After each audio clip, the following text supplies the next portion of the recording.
of the Lanterai, and today we're playing the final quest of the Lanterai. So we're just going to glide down and see. And here we are, Mount Aosang, and Zhangli, Shanyun, and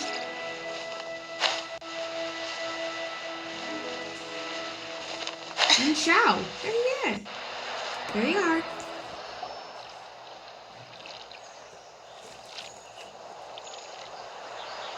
Xiao! Cloud Retainer! Meta Ping! We're here! Any news on Zhangli?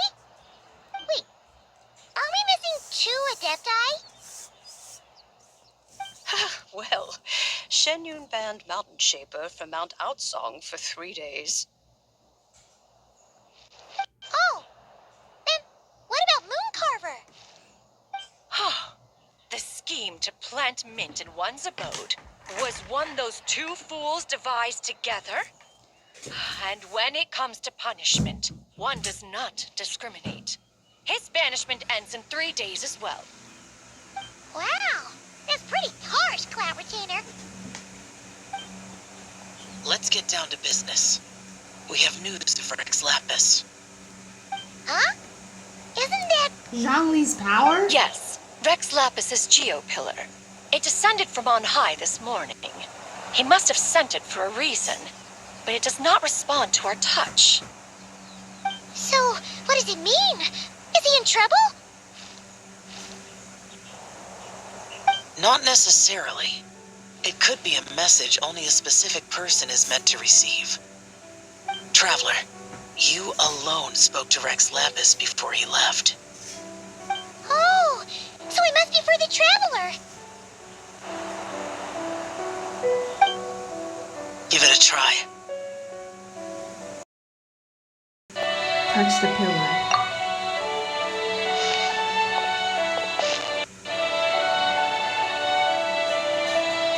As if you were solid beneath your fingers. Come to the spring on Mount Jingsa. I have left an entrance for you.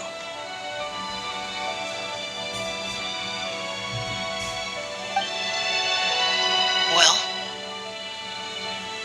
Seems like he might be over at Mount Jinsa. Just as one surmised, it seems that Rex Lapis will not countenance our involvement in this matter. That would not surprise me in the slightest. He's always had a soft spot for the Traveler, after all. But be that as it may, we have served Rex Lapis for millennia now. In other words, I'm sure this has nothing to do with favoritism. He's probably just trying to protect us. that's right. So you mustn't let your guard down, even if Rex Lapis is by your side. Don't worry, I won't. Alright, let's get going. We'll try not to keep you all waiting. Okay, the realm of people.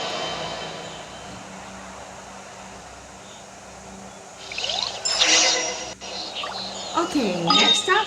Okay, heading to Mount Jinsa.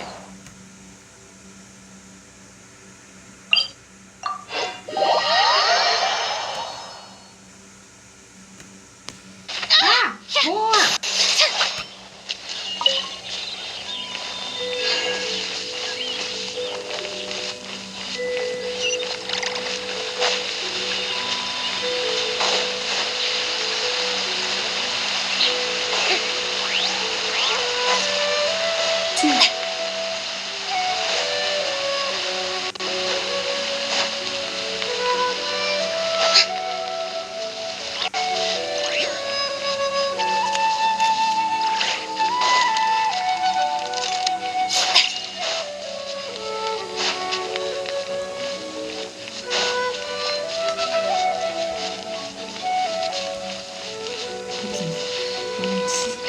Okay, up to the stairs.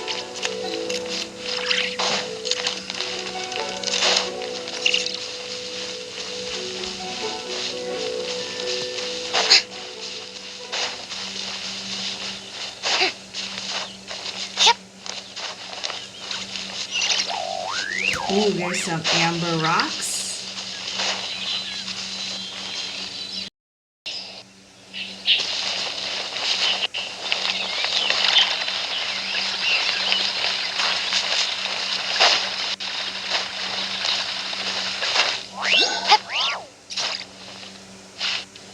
Run into the rocks. Huh?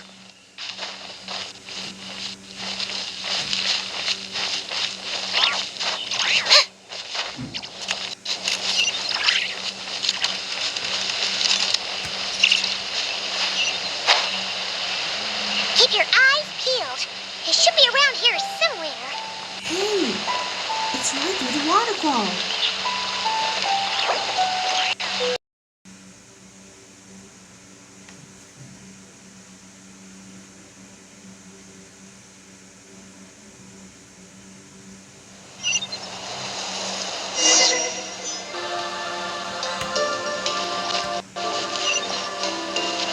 Whoa, here we are at Mount Chingsa.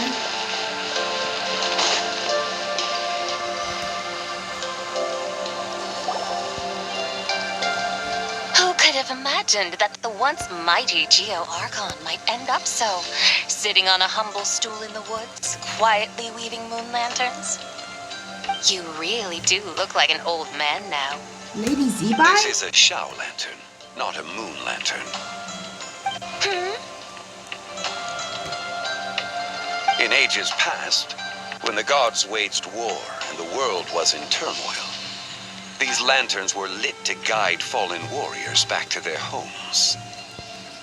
Had you tarried in the mortal realm for but a little while longer, you might have become quite accustomed to them.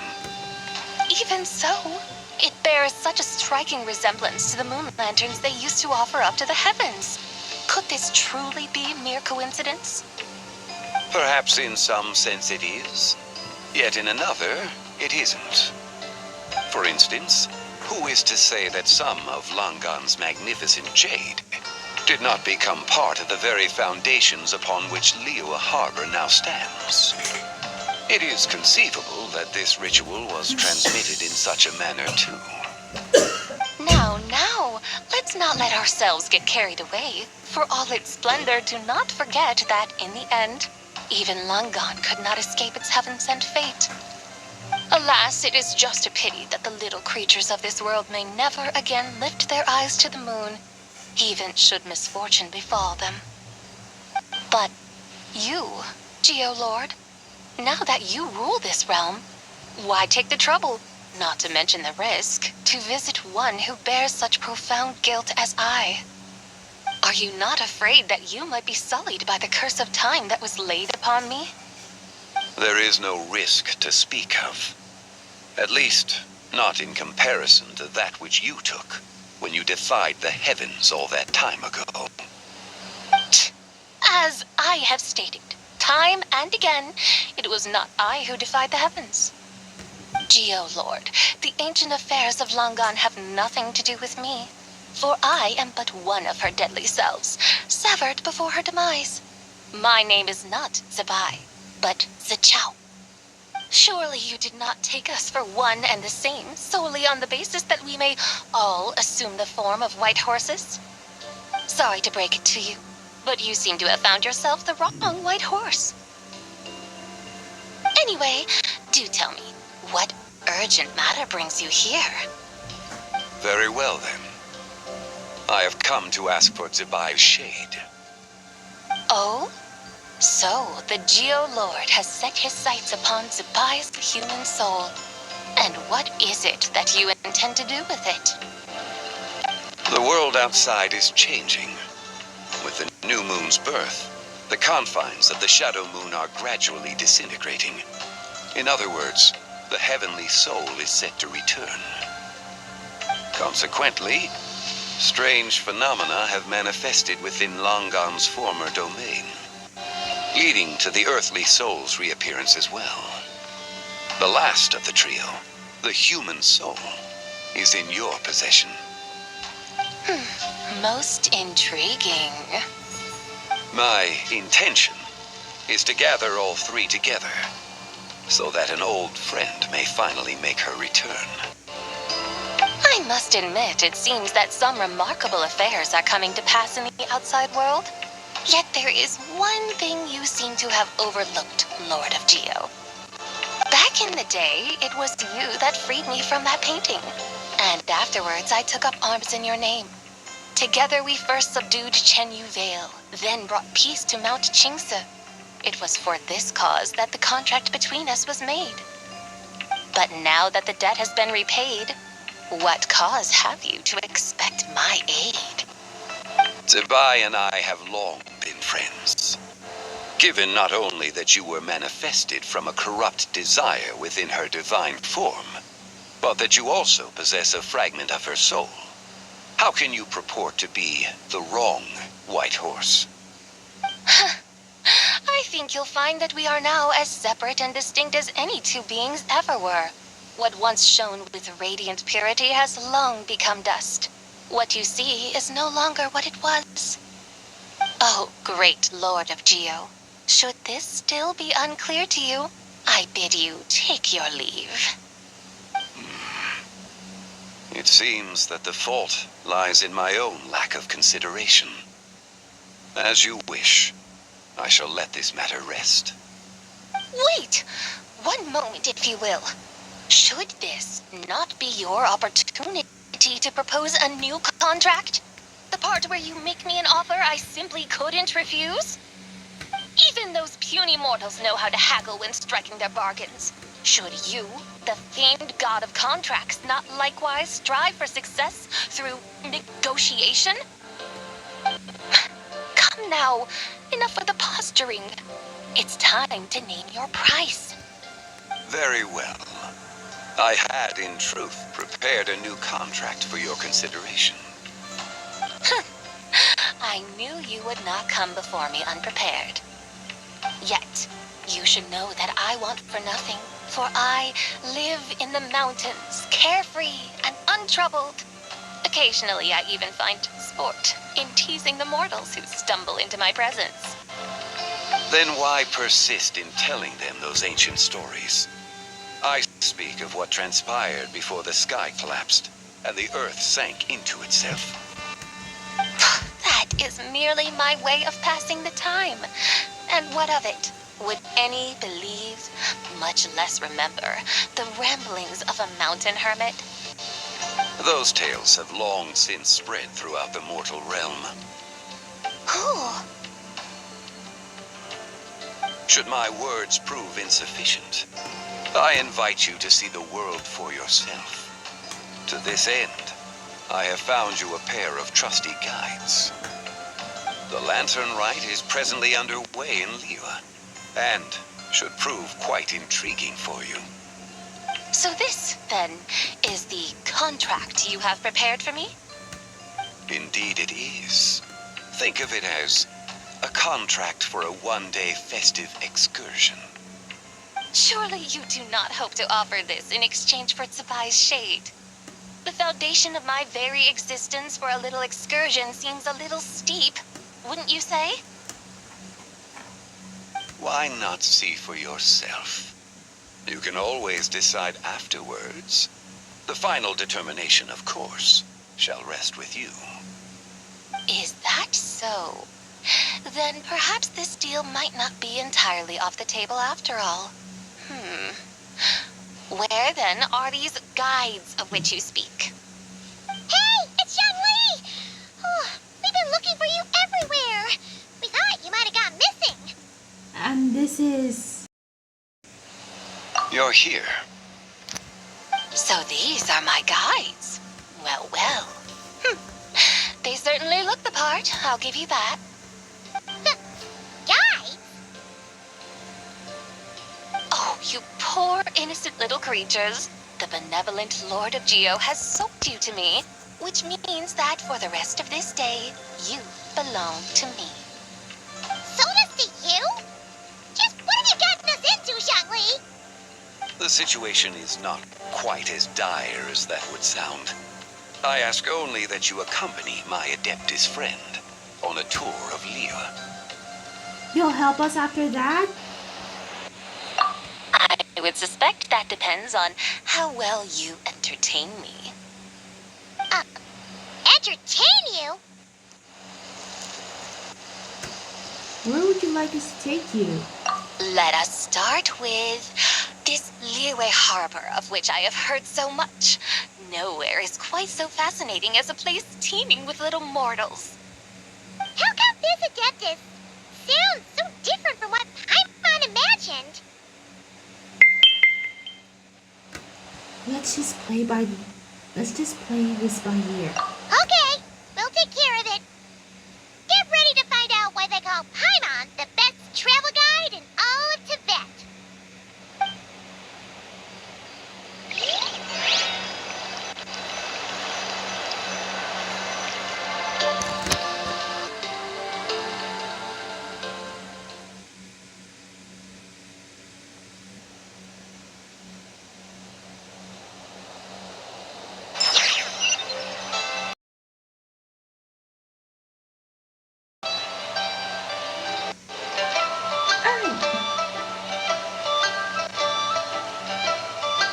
Look, dear Madam Adeptus, where would you like to go first? With humble fare and wine to sip, in comfort clothed and soul at ease, one eats, and all the heart's ills cease. So we're heading straight for the good stuff? Well, you're in luck, because Paimon's an expert when it comes to food.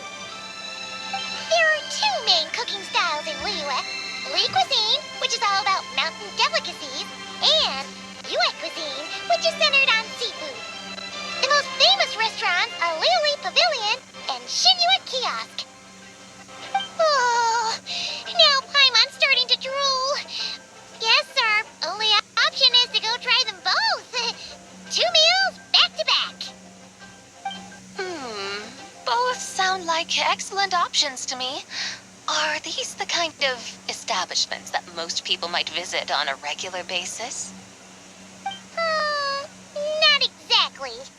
Both Li cuisine and Yue cuisine are known for their pricey ingredients. Definitely not what you'd call the budget options. But don't you worry about that. Just think of it as Zhang Li's little treat.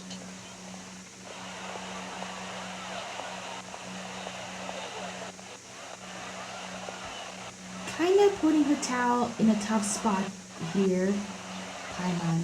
Come on! Aren't you supposed to be pals with Hu Tao? I'm unsure we can afford to spend a little more of her mora at least.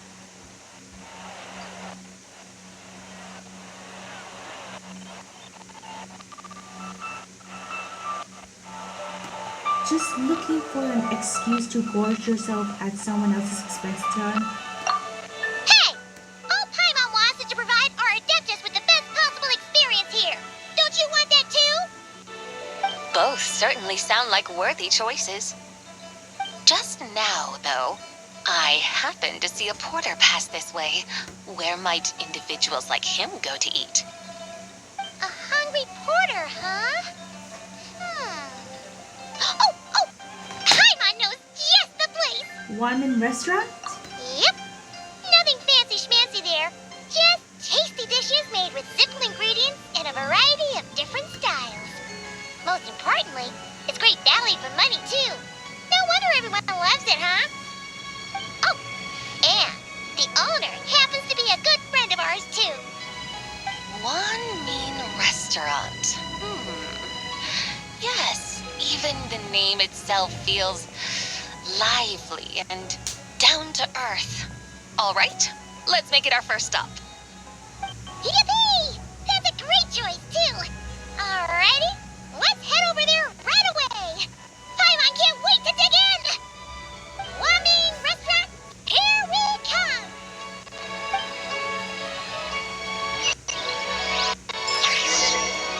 Alright, first stop, One Man Restaurant. Okay, so One Man Restaurant is the first stop here. Where is it? Keep up.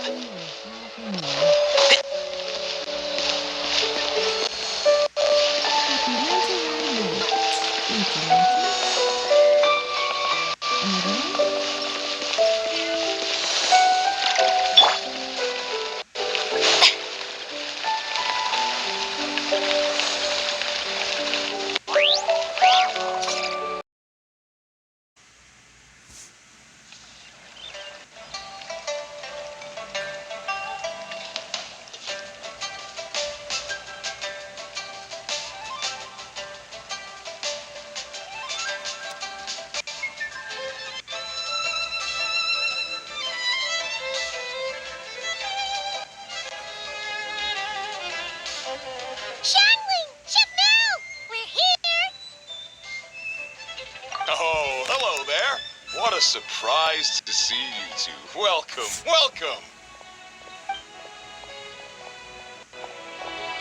Hey there, Traveler and Paimon. We're a little busy today, so grab a table while you still can.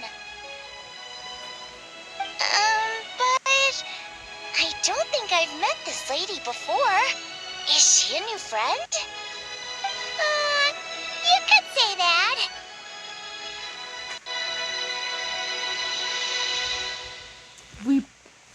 We brought her here for lantern rite. Oh, I see. Well, hey there. A friend of the Traveler's a friend of mine, too. Don't worry, we'll take good care of you.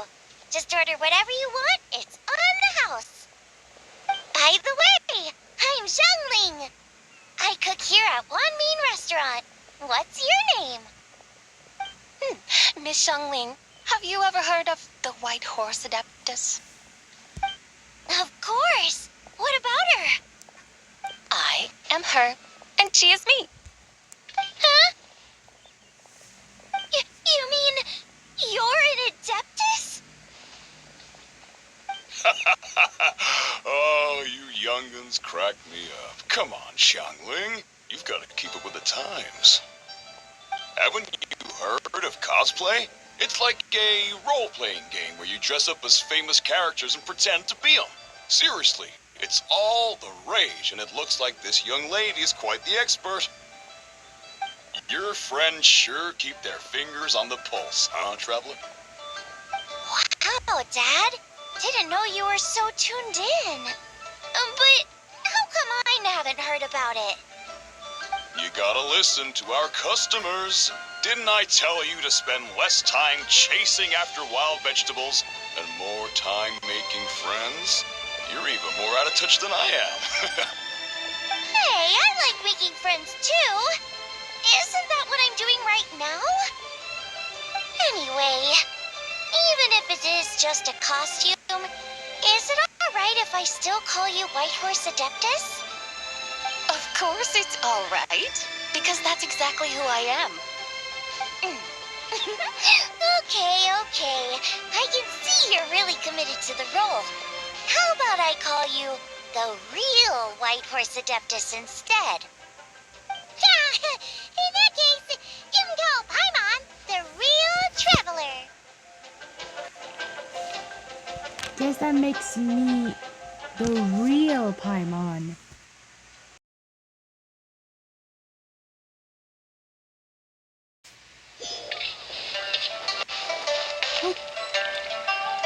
Okay, so we are at a ramen restaurant. Let's take a seat back at the restaurant.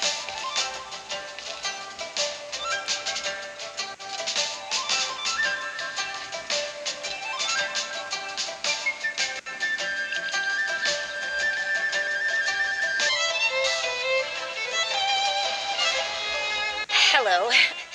May I ask if Miss Xiangling and Chef Mao are here?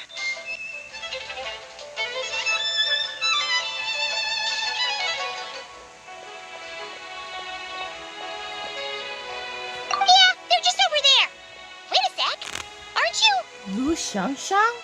So, what would you like to... You're...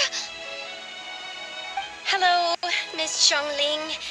It's me, Lu Xiangshang, the one who broke some stuff here at your restaurant a few days ago. I just wanted you to know how sorry I am. I honestly don't know what came over me. Please forgive me. Oh, it's you. You really gave me a fright that day, young lady. You didn't actually get food poisoning from our black-back perch stew, right? Come on, Dad. She's come to say sorry.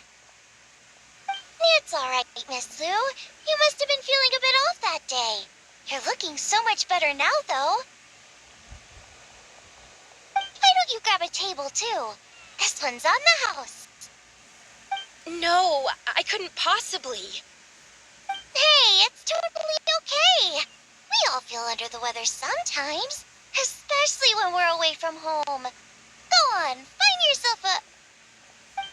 yikes. Looks like all the tables are taken. Wanna come sit with us?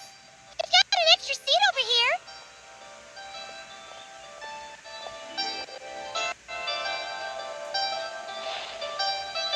Must be fate, huh? Thanks, guys! So what would you like to eat today? Feel free to order anything you like.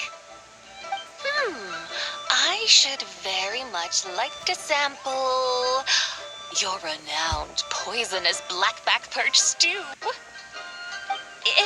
It wasn't poison. That was all on me. So that's one portion of blackback perch stew. How about you guys? Paimon wants...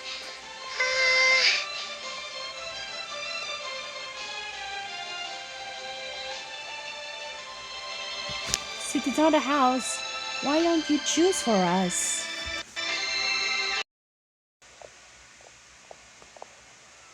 Sure thing! Looks like Paimon's having trouble making up her mind. Anyway, I guarantee you'll love it. Let me think. Well, since the blackback perch stew is on the spicier side, I guess it makes sense to balance it out with a serving of stir-fried shrimp. And since it's lantern rite season, you better try out the triple-layered consommé and come and get it too. Those are our seasonal specialties. As for the carbs, since we've got a full table, how about some right at home? Along with our special chili mince cornbread buns. Trust me, you won't be disappointed.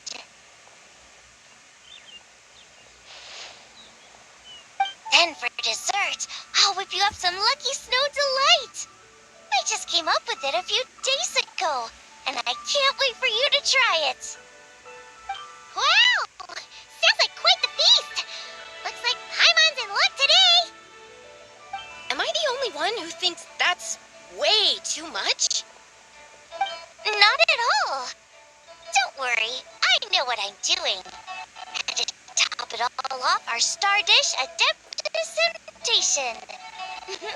You should know that we don't often serve this here at Wanmin Restaurant. But since this is my first time cooking for the White Horse Adeptus, I'm pulling out all the stops. Okie dokie, just sit back and relax. I'll have your dishes out in no time.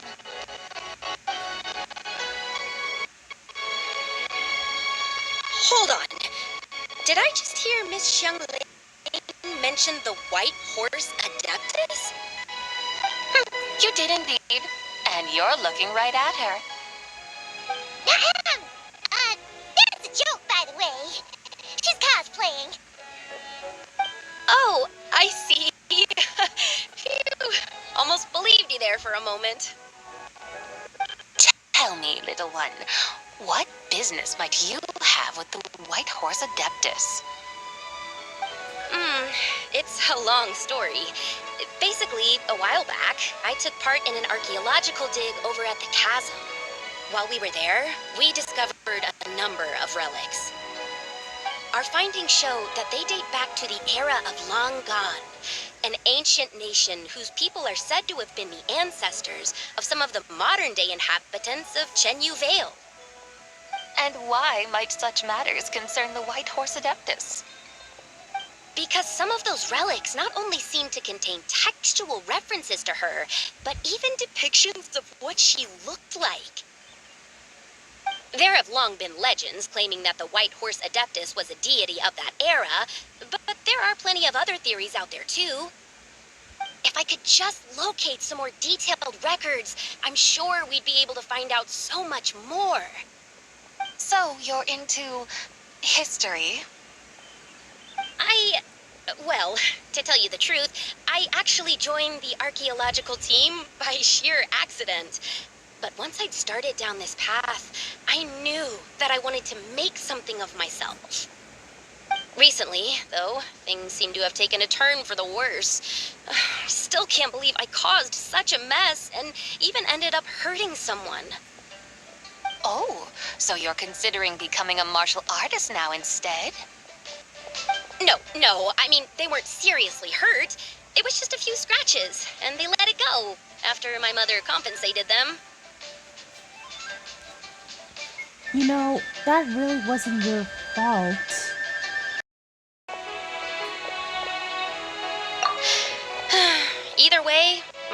matter's pretty much over. And even though both the victim and the Ministry of Civil Affairs say they won't be pursuing the matter any further, my father says he's going to punish me according to our family rules. Family rules? Yeah, he's decided to ground me. I'll have to return to Chaoying Village after Lantern Rite, and goodness knows when I'll be allowed to leave again. Wow, that's harsh. Sounds like the kind of thing only rich, super traditional parents would do. We're not exactly rich, though. All we own are a few tea fields in Chaoying Village and a guest house in Liyue Harbor. A guest house? It isn't Baiju guest house by any chance? Ah, so Boss Lou must be your... Yep, he's my grandfather. So, you've heard of the guest house before? Small world, huh? Come to think of it, didn't Boss Lou mention something about hoping that the White Horse Adeptus would show up and let her divine power be known? Well, she showed up alright. Sure, but Paimon's guessing this wasn't exactly what he had in mind. Shh, keep it down. Little one, it sounds to me that your family is rather well off after all. What then drew you to archaeology? Why subject yourself to such unnecessary hardships?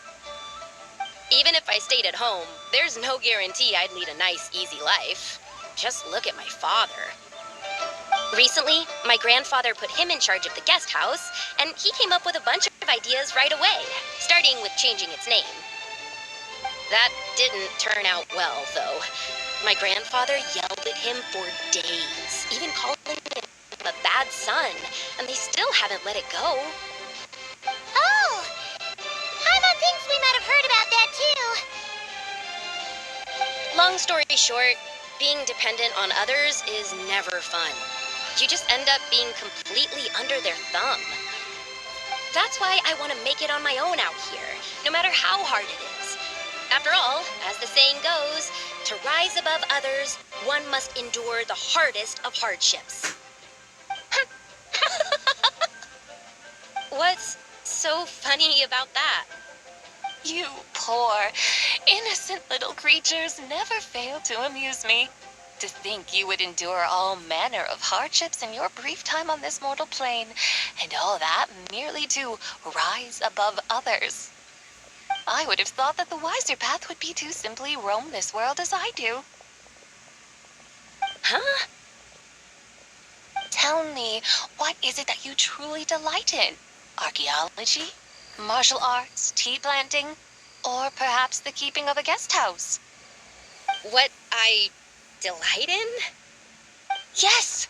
Surely there must be something you don't find quite so exhausting. Whatever delights you should not feel like a burden. But do things like that really exist? Of course!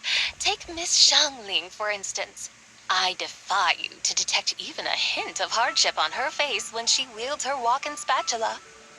So, since it seems you are resolved to tread the rocky path, you should strive with all your might to pursue that which brings you delight.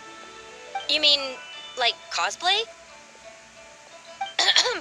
I suppose you might say that. Looks like the White Horse Adeptus is really getting into her role.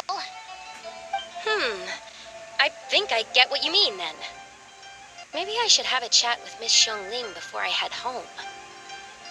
Okay, everyone. Sorry to keep you waiting. Here's your food. Wow, it all smells so good. Oh, finally, I get to try that famous poisonous stew. Hey, didn't you hear what Shang Shang said? It wasn't the stew. If anyone's to blame, it's that other you.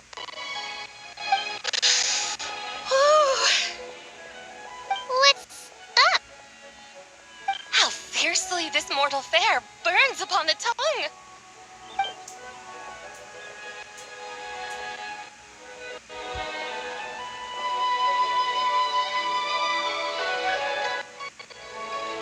Oh, goodness, losing her stable home. Massively make your way onto the street entrance.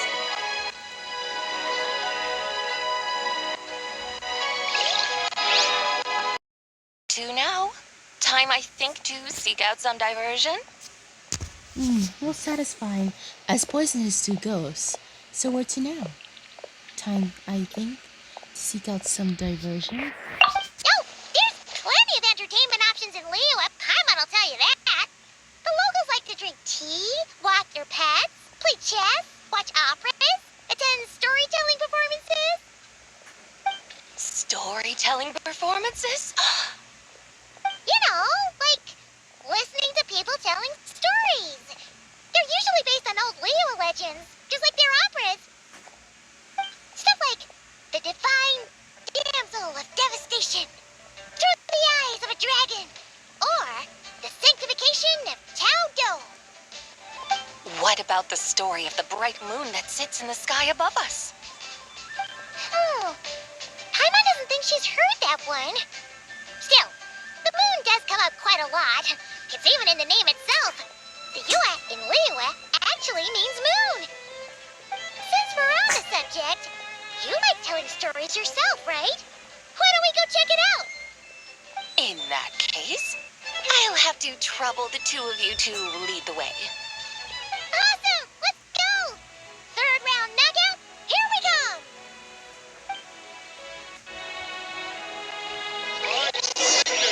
One mean restaurant. Okay, to the third round knockout. And there's you. And there's Yunjin.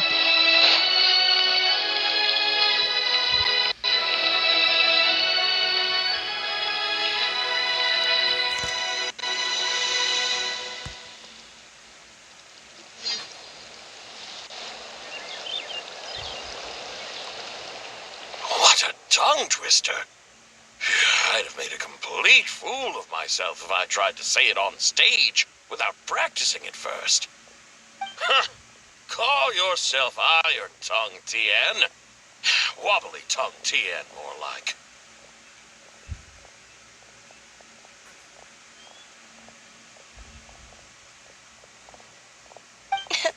I used to have that problem a lot. But if you just take your time to grasp the meaning and commit it to memory, you'll be able to say it smoothly in no time. You're right, Miss Yoon. I'll give it another try. Hey, Yunjin! Fancy seeing you here! What are you two talking about? Ah, Traveler and Paimon, we meet again. And who, may I ask, is this? You may call me the White Horse Adeptus. The White Horse Adeptus? She's not really an adeptus. She's just cosplaying as one. I see. Well, it certainly looks like a lot of fun. Oh, funny you mention it. This type of thing is actually something I'm quite familiar with. Once, to perform through the eyes of a dragon, I decided to imagine that I was Rex Lapis himself. It was the only way to truly inhabit his mindset and understand his resolve to quell those demons. Sounds like you just wanted an excuse to feel all big and powerful. Hey, that's... You just don't understand how inspiration works. You're one to talk. Paimon's traveled all over with the Traveler, and she's seen things that would make your jaw drop. All right, then.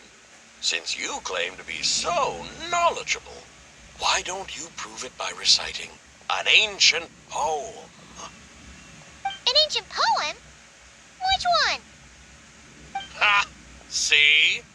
You mean to tell me you've never even heard of the ancient poem called An Ancient Poem? What kind of a title is that?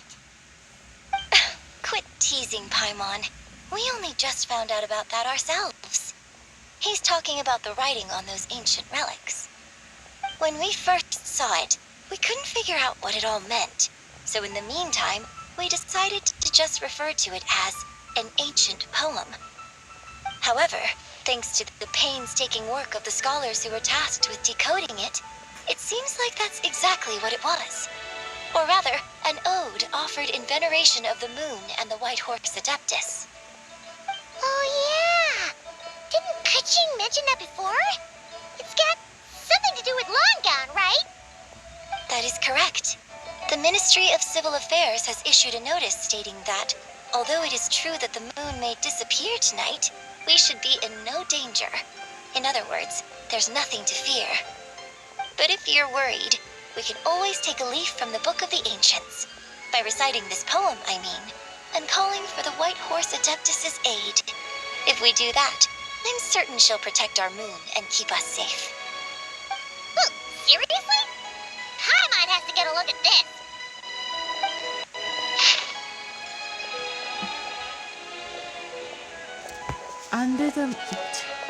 Under moon, eternal in radiant night, a maiden grants silken and light. Under moon, iridescent in the divine, a maiden grants fiber for cloth so fine. Under moon or frost, in the night so gray, a maiden grants tools to divine our fate. The fields are plowed, the seeds are sown, and from earth life is grown. The seedlings stretch, the crops do rise, and all unfolds before our eyes. Fruits are gathered, sweet wine is poured. These gifts we offer to our Lord. Pure as heaven, so fair and bright, she shines as light in the dark night. And with her does this wish take flight. Under moon eternal, in radiant night, a maiden grants silk, soft and light? What in Tibet's that supposed to mean? Under moon iridescent, in night divine, blah blah blah, something cloth so fine. Something about fields being plowed, something else about seeds being sown from the earth. Seriously? What is this? The fields are plowed, the seeds are sown, and from the earth, life is grown. Whoa! You did that without even looking! Bravo! Bravo! We have an expert in our midst. Looks like this young lady really does know her role inside out. If I didn't know any better, I'd have taken her for the real deal. That's because I am the real deal. That's the spirit.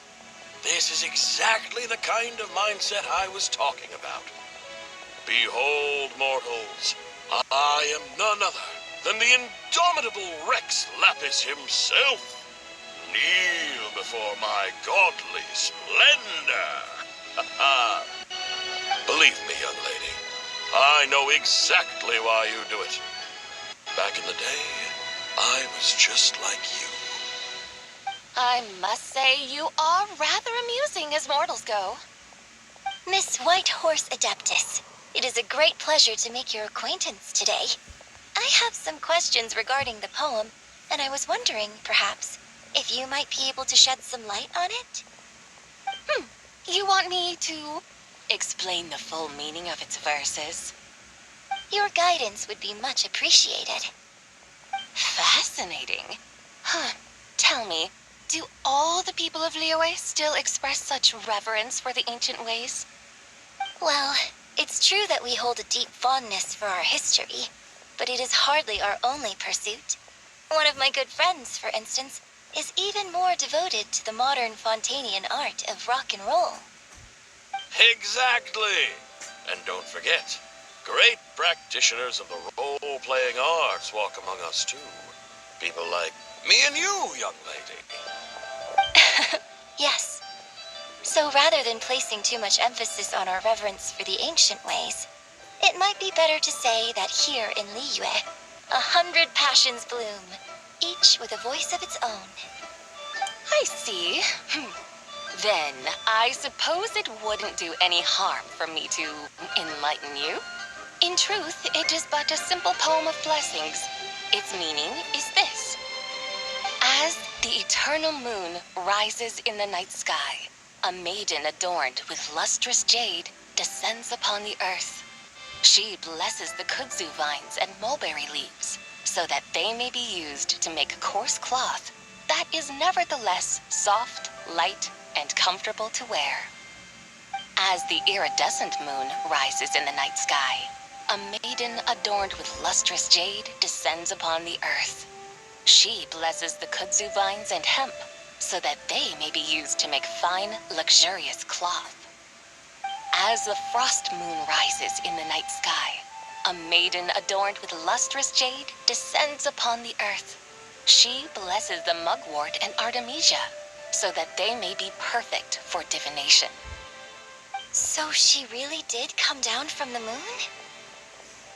She shows the people how to use the plow and spade to purge the land of weeds, till the soil, and heap up the earth to make it fertile. Then with the hoe, she teaches them to sow their grain, bestowing the promise of life upon every seed. She blesses the millet and the beans, ensuring that their stalks and vines stretch forth without end. She graces the wheat and the rice, so that their heavy heads are filled with plump, glistening grain. Sounds like she's a real pro at all this farming stuff. The fruits of the field are harvested and brewed into sacred wine for honored guests. This we reverently present to the divine maiden, with every ceremonial step flawlessly observed, so that she may witness the depth of our piety and respect. Oh, divine maiden, how can your graceful presence in the sky not seem like that of a fairy descending from the heavens? Oh, divine maiden, how does your pure and radiant form not resemble the guardian spirit of our land? I send my heart's desire, ascending to the heavens, beseeching you to grant us good fortune and blessings in the coming year. Huh? So, that's what it's supposed to mean? I find myself speechless, moved beyond the power of words to convey. Oh, young lady, you have shown me the heights to which a true role player might aspire. A truly remarkable performance. I did not anticipate that anyone could unravel this poem with such depth and clarity. And so soon after the Ministry of Civil Affairs noticed, too. I'd even begun to consider myself somewhat versed in the matter. But as they say, there's always someone more knowledgeable out there. Allow me to extend my thanks to you, Miss Whitehorse Adeptus. You are far too humble, young one. I must confess, it is I who have been surprised, not only by you, but also by this Liyue harbor of the present day. Ah, so you're not from Liyue. And what, may I ask, has surprised you about it? Oh, it's nothing really. Just some old memories scattered here and there. Very well, my guides. I suppose it is time we set forth on the next part of our excursion. I'd like to go see that wharf now. What say the two of you? No problem. We'll take you wherever you want. Oh, leaving so soon? Before you go, allow me to introduce myself. I am Yunjin, director of the Yunhan Opera Troupe. May I ask your name in return? My own name is scarcely worth mentioning, but since you asked, perhaps I'll tell you the title of that poem instead. Huh? So, it isn't actually called an ancient poem? Of course not. Its real title is Odes of Long Zabai.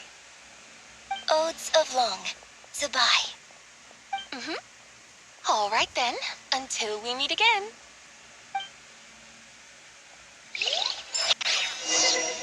Curios. Okay. Okay, so next up, Ningxia Lantern is.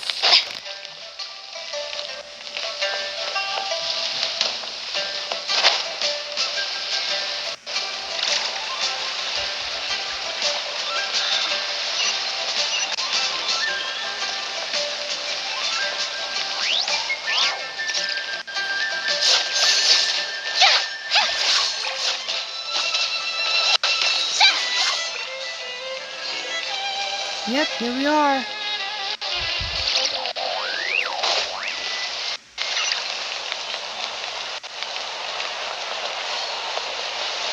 See? There's Ganyu and Yanfei.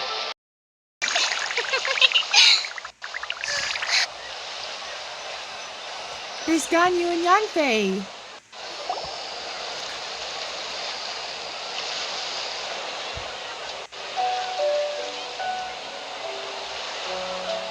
Hey, Ganyu!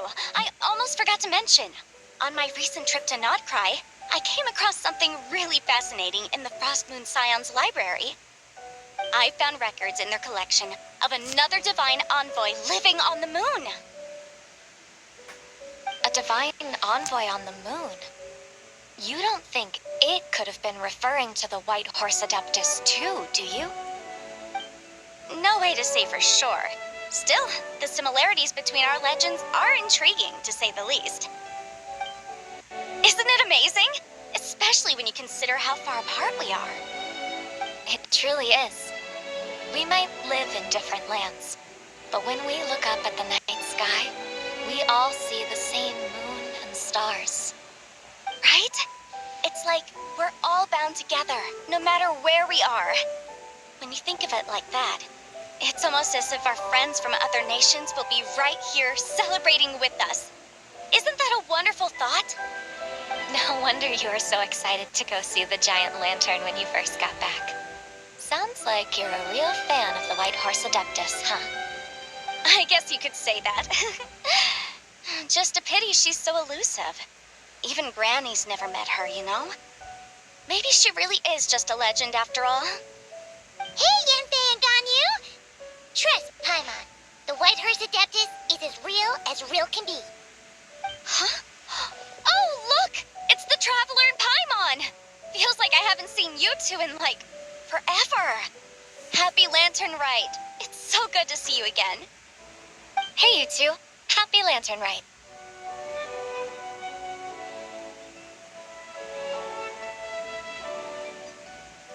Happy Lantern Rite.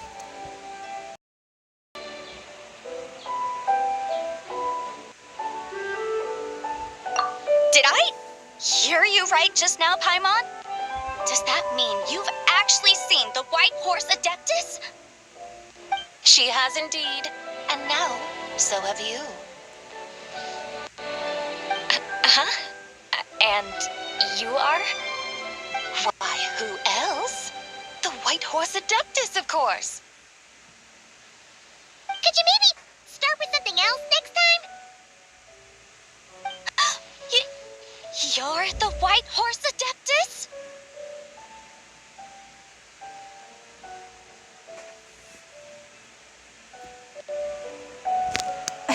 She's cosplaying as the White Horse Adeptus. That's right! Allow Paimon to introduce you to our new friend, Zichao. She's been low-key obsessed with cosplaying the White Horse Adeptus ever since we met her. I see. Well then, greetings, Miss Zichao. My name is Yanfei, and recently I've been low-key obsessed with learning everything I can about the White Horse Adeptus. I'm sure the two of you will get along like a house on fire. Oh, and by the way, I'm Ganyu. So, Miss Zichao, you must be here to see the giant lantern too, right? Hmm? A horse-shaped Zhao lantern? Is that what I think it is? That's right. A lantern made to honor the White Horse Adeptus herself. Isn't it gorgeous? Huh? What are you laughing at? Both the lantern and myself. What do you mean? Oh, this lantern truly is an artistic masterpiece. But tell me this, have any of you ever seen a horse before?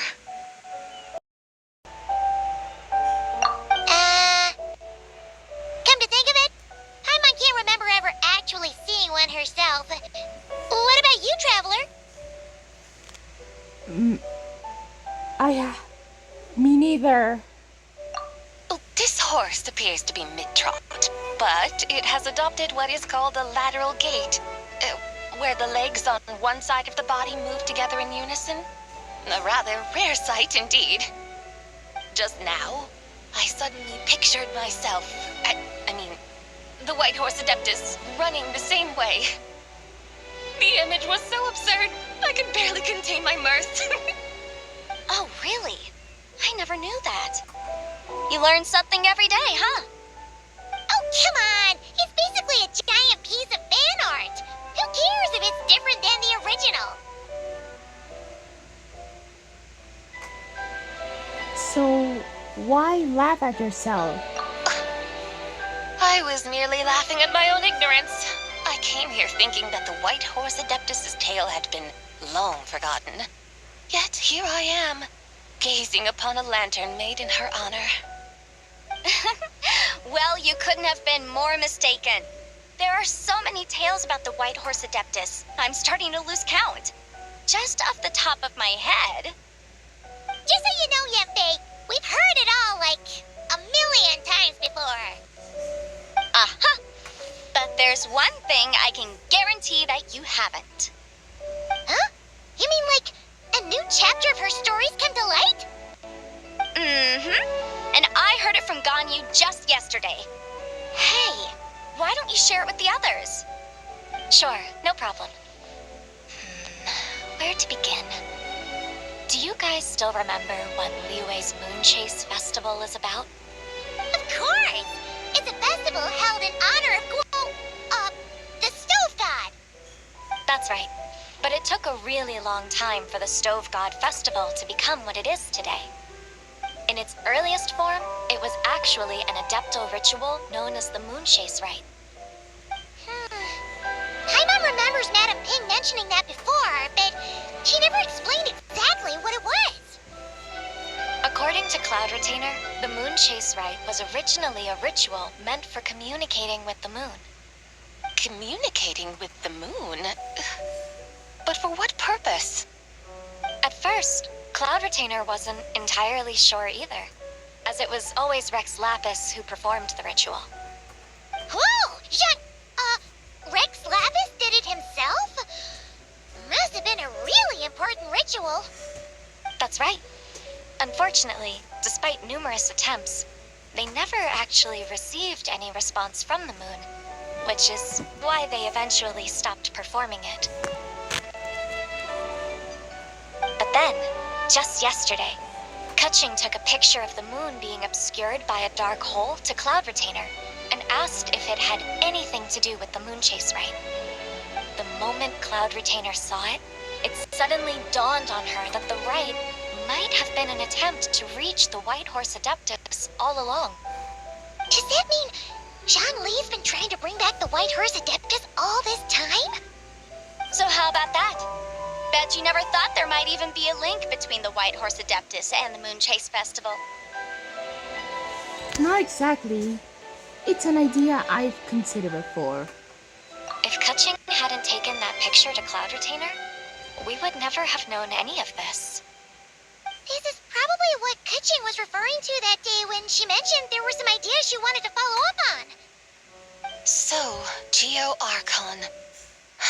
All this time, you've been striving to awaken her. Huh? What do you mean, awaken? Nothing. What I truly meant to say was, this new insight you've provided has been truly eye-opening.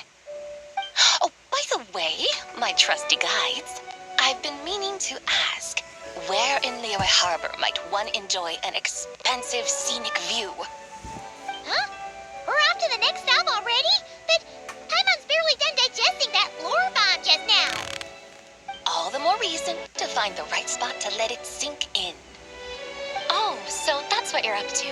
A tour of Liyue Harbor?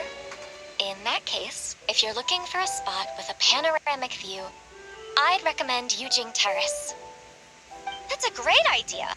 Since the terrace is on higher ground, the sea view from up there's so much better. I agree.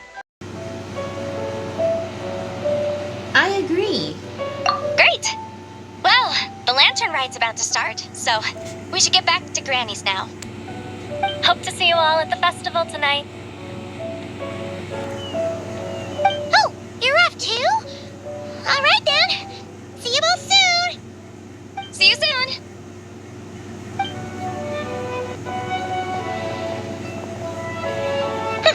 Very well, my guides. What are we waiting for? Oh, okay, you're the boss. Eugene Terrace it is. After all, the customer's always right.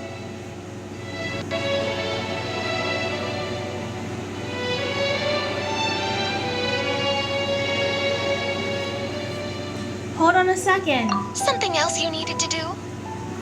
Let's take a photo here in front of the giant lantern. Oh, Paimon likes that idea. And what, may I ask, is a photo? It's this awesome invention that lets you record moments in the blink of an eye. Except, you've gotta try not to actually blink. Oh? What must I do in preparation then? Nothing.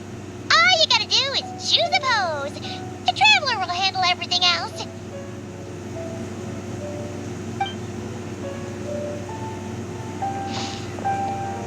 Come on, let's give it a try. Look, we got a great picture. Paimon's gonna call it The White Horse Adeptus meets the White Horse Adeptus in Liyue Harbor. Huh. They've even discovered a way to preserve moments in time. Now I truly am curious to witness what else these mortals might accomplish. Very well, let us proceed. Eugene Terrace lies in that direction, does it not? Hey, wait for us!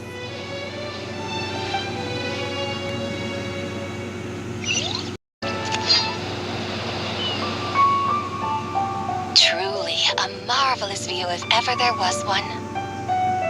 It seems the charm of this Liyue Harbor is only heightened by the sun's dying light. And soon, people will start releasing their shell lanterns to mark the most important day of the year.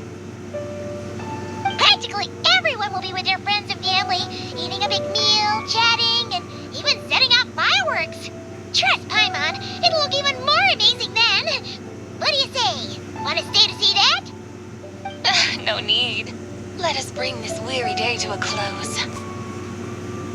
Weary day? You mean you didn't enjoy your tour? I had imagined you would arrange for me to witness some grand spectacle.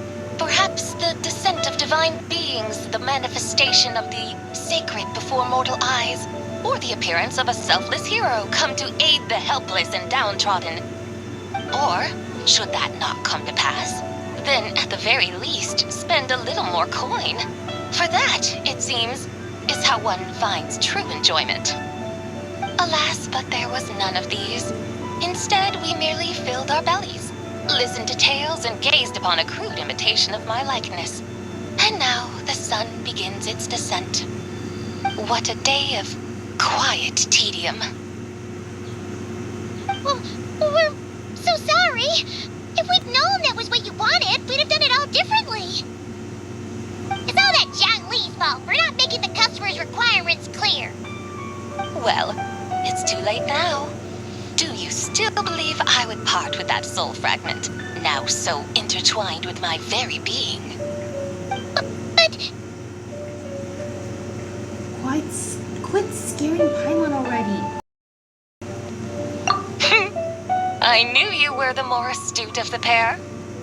Huh? You were just trying to scare Paimon? It seems the realm of the Geo-Archon has a way of making one more stony-faced. So, you were just pulling Paimon's leg? Of course. I was merely engaging in a little banter with the two of you. Long ago, I shared tales with various mortals who chanced upon my mountain abode. Never did I imagine that those stories would endure. It seems I greatly underestimated them. Perhaps, as your Geo-Lord said, a few pieces of ancient Langan's magnificent jade have truly become part of the very foundation of this land. So, you've decided to help us? again, that goes without saying. I made up my mind some time ago now.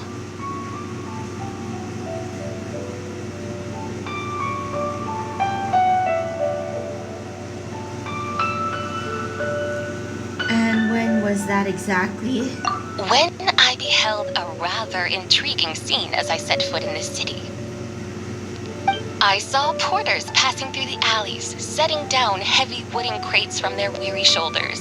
Peddlers pushing carts as the kites and lanterns upon them rustled gently in the breeze. I saw cooks cooking, actors acting, scholars reading, soldiers marching, children playing, elders resting, officials officiating, and the common folk absorbed in this or that, reveling in the simple joys of life. Some, it seems, have already found that which stirs their hearts, while others continue to fret, troubled by uncertain futures. Yet, in this gentle and serene order, each holds fast to their anticipation, not only for the celebrations to come, but also for the first light of the morrow. Scenes I once yearned to behold now unfold before me, no longer in Langan, but in Liyue Harbor, thousands of years on. How wondrous is this mortal realm? Thank you. Thank you, Whitehurst Adeptus! Thank you so much! Adeptus, Adepti, perhaps the singular art in which we are truly proficient is that of sequestering ourselves within the high mountains. But once we leave our mountain refuge, we find ourselves drawn back to mortal ways all the same. So, it is I who should offer my thanks to the two of you. Traveler, Paimon, you have made this day more delightful than any I've known in a long, long time.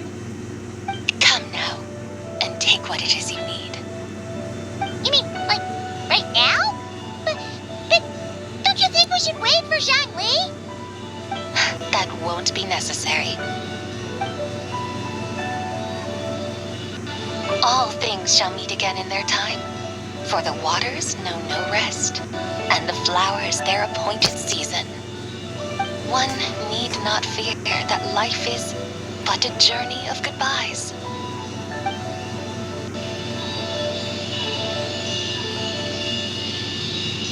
Is she gone?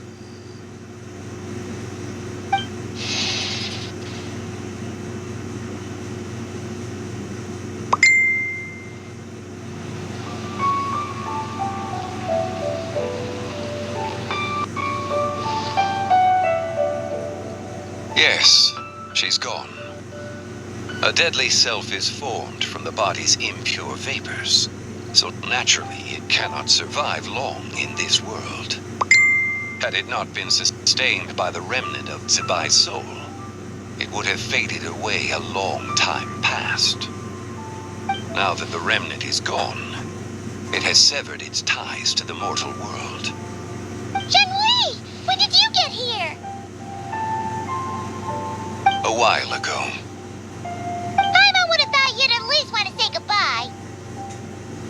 Though mountains endure, the ceaseless waters will, at last, wear away their sharp edges. Thus must I meet the marks wrought upon her by the ruler of time with great caution. Actually, you're just terrible at saying goodbye.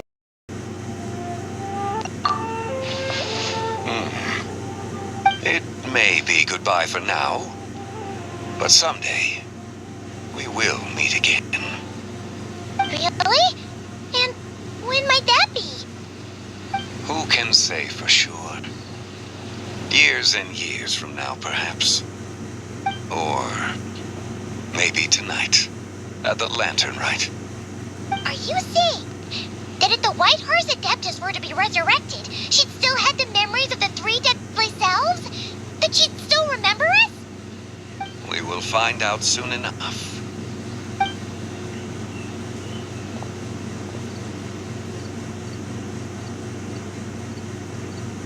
It is time. The rite is about to begin.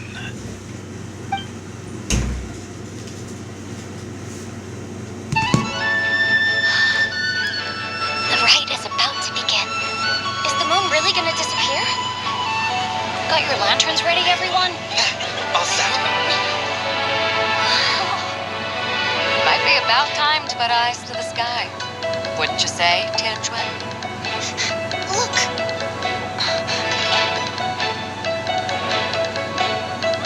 When the sun's out, eat the sun. When the moon's out, eat the moon. Whoa, is this the lunar eclipse? Under moon eternal, in radiant night, a maiden wears silk, soft and light.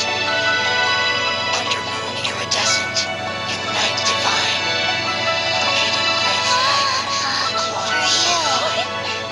Under moon frost, in night so great, a maiden wears tools to divine our fate. The fields are plowed, the seeds are sown, and from the earth, life is grown. The seedlings stretch, the crops do rise, and all unfolds before our eyes. Fruits are gathered, sweet wine is poured. These gifts we offer to our Lord. Pure is heaven, so fair and bright. She shines as light in this dark night. And with her does this, wish take flight.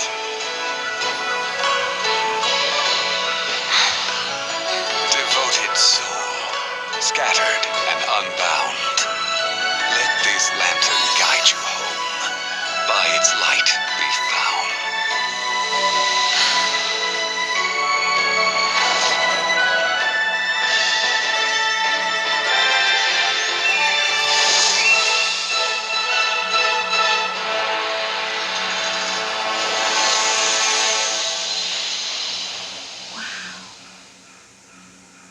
To meet the real white horse Adeptus? Did we do it? Do we finally get to meet the real White Horse Adeptus?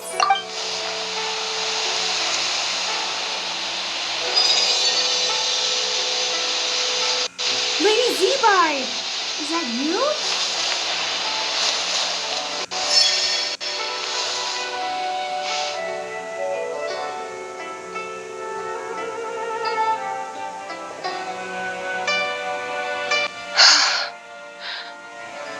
This place.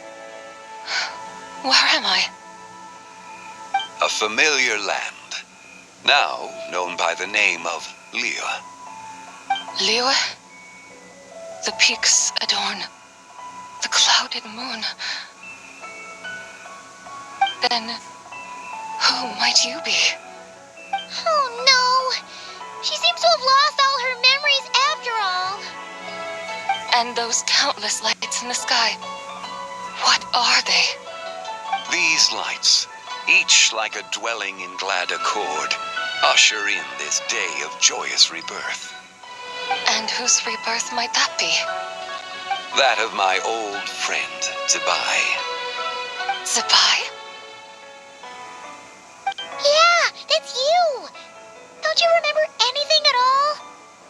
That's... me? Oh, yes. The envoy of the Lunar Palace. My name is Zabai, indeed.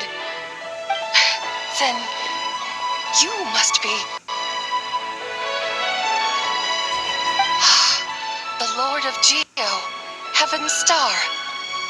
Many years have passed since we last saw one another. Zabai, my friend, welcome home. Home? But why does this place, this Liyue, feel at once so strange and yet so familiar? Do you remember who we are? Who you are? Who are you? Ah, yes, I remember now. You are that treasure-hunting damsel, the one stricken by the poisonous fish stew. How goes your quest for treasure? You must have achieved both fame and fortune by now, I trust. Hey, you've got it all wrong! You're talking about Lu Xiangxiang! And how many times do we have to tell you? She wasn't poisoned! Sheesh! but I could have sworn. Oh, that's right. You're that impudent blonde youngster who kept meddling in my affairs. And to think you even had the audacity to presume yourselves worthy of being... What was it again? Ah, yes, of being my guides. How very wonderful to see you again, my most faithful and beloved guides. I trust all has been well in my absence? Well, she finally got it right. That sudden mood swing felt even weirder. It's like her head's packed full of slimes. It is possible that her cells have not yet settled. After all, they've only just been brought back together. It may be some time before she fully recovers. Huh? You mean, kind of like she's still half asleep?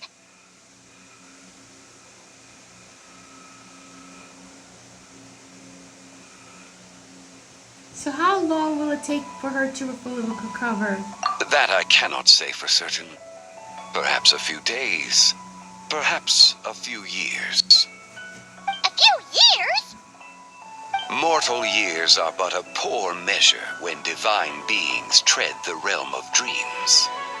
Well, if you say so. Anyway, at least she's whole again, right? That already seems like a pretty good outcome to Paimon. Yes, there is little cause for worry. We need only wait and let time take its course. Say, what are those little creatures over there up to? Celebrating Lantern Rite, of course. And those lights up in the sky? Those are all Shao lanterns. This year, each and every one of them carries a little wish inside. Lantern Rite. Then, may I join in too? Of course! Why else do you think we've been running around like headless chickens these past few days? Tell you what, Traveler, why don't we take the White Horse Adeptus out to celebrate? Who knows? Maybe seeing some familiar faces might help her find her feet?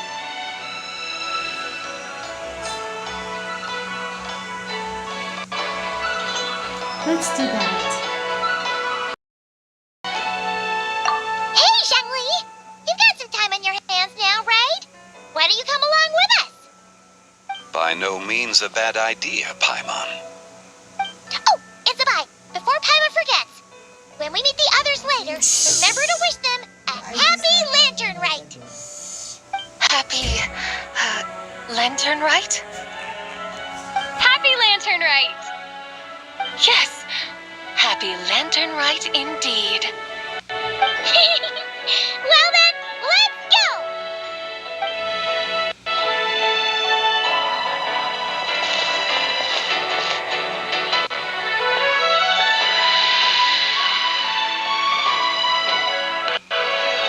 Lantern Rite. A night of joy, reunion, and moonlit blessings for all. Okay, that's part 3 complete and the realm of people.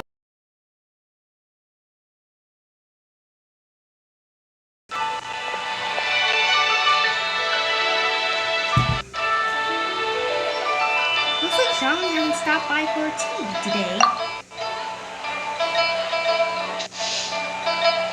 Hey, are you two looking for your friend? Try going up that way. Is Zhangli up that way? No, but that young lady who was dressed up as the White Horse Adeptus the other day is. She's your friend, right? I just saw her head toward Wan Min Restaurant. I was wondering why she was eating alone.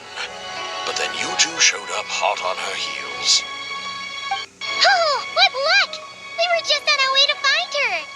But what's she doing at Wan Min Restaurant? I have no idea. I said hello, but she completely ignored me. She couldn't have forgotten who I am, right? I mean, we're kindred spirits, aren't we? Maybe she's still half asleep, but her brain might be a little fuzzy. Oh, that makes sense. I was wondering why her eyes were so red. Her eyes were red? Oh, that doesn't sound good.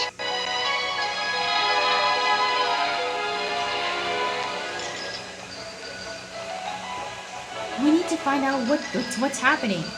You young people, staying up all night because you think you're invincible? Look at your friend. Missing out on sleep so she can pretend to be the White Horse Adeptus. That's where that leaves you, you know. A word to your friend from someone who's older and wiser. She really needs some rest. Oh. Paimon won't be so certain about the older and wiser part. Yeah, what was that? Nothing. We'll make sure to pass on your message. Hurry along, then. Oh, and don't forget to come back and check out my Rex Lapis cosplay when you're done. The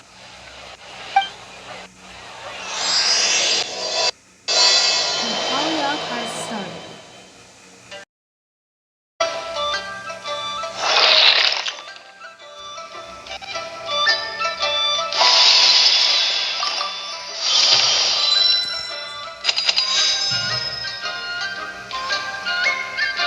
Alright, let's see how Lady Zibai and Zhongli act in the restaurant.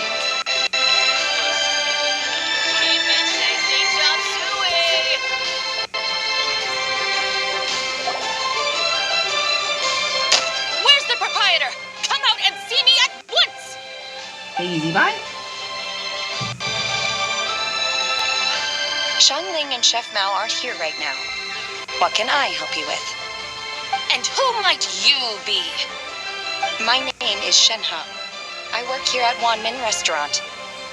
Shenhe. Shenhe. Are you that crane adeptus who loves planting mint? It's been a few days. Have you improved your gardening skills? Did you manage to cover the slopes with mint? Mint? I don't know anything about mint. But I am familiar with Qingshen and glaze lilies. Ha! Already casting mint from your mind. How can a practitioner of self-cultivation be so fickle, chasing after every new plant that catches their eye?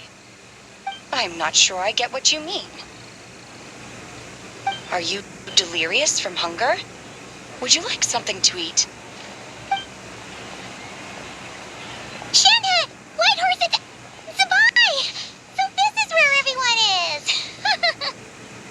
Traveler, Paimon. It's been a long time. Happy Lantern Rite.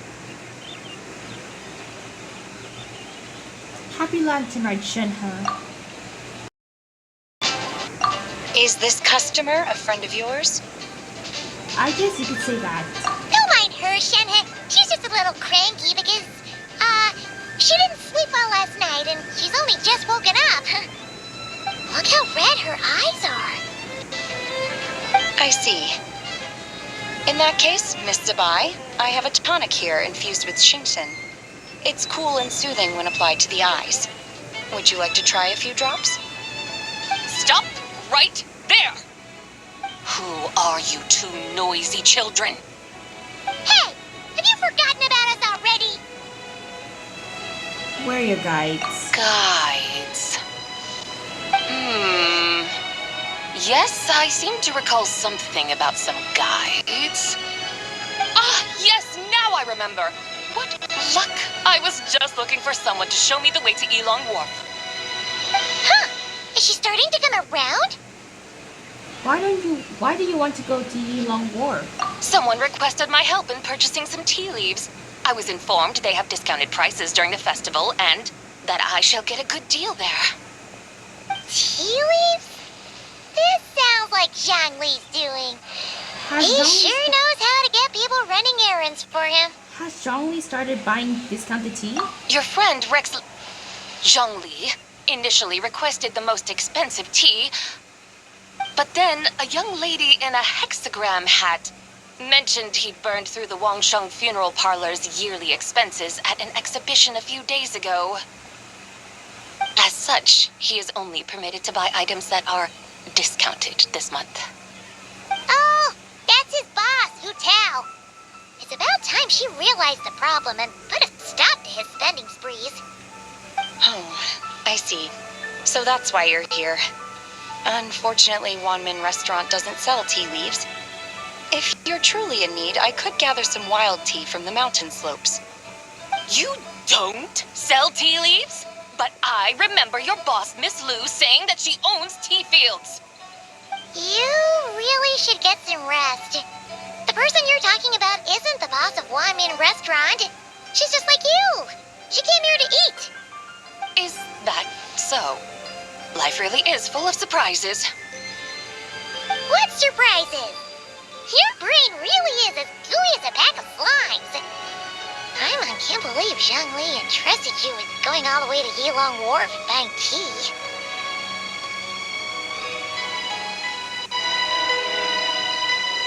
Why don't we show you the way to Yulong Wharf?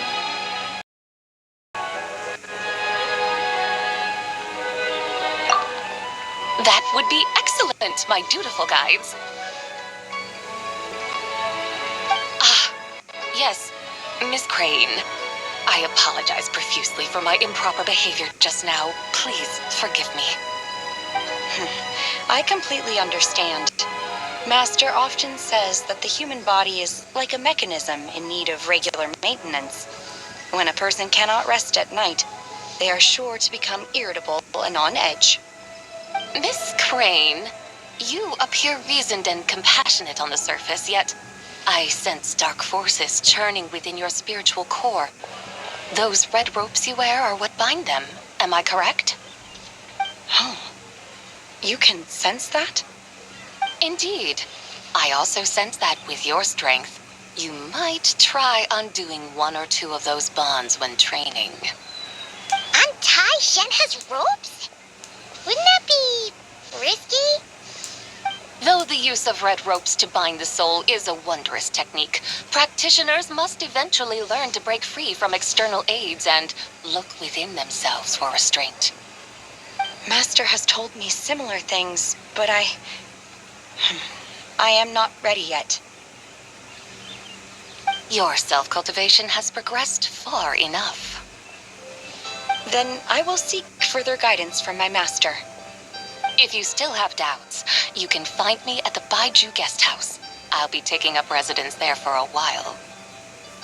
For now, my dutiful guides, let us be off.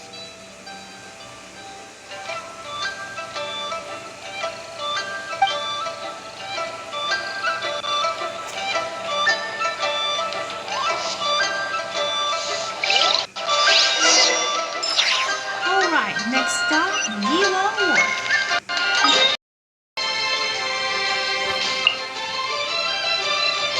Teleport to Yilong Wharf.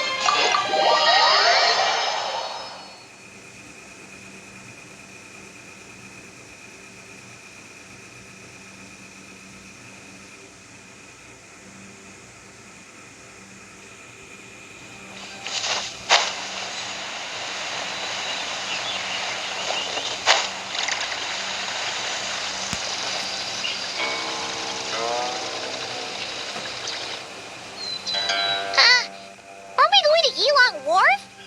How do we end up on this mountain? Is that small town over there not Elong Wharf? I sense a familiar scent wafting through the air. You're right. Except for the smell part. Paimon doesn't smell anything. That is because this scent is the essence of jade, which can nourish the spirit.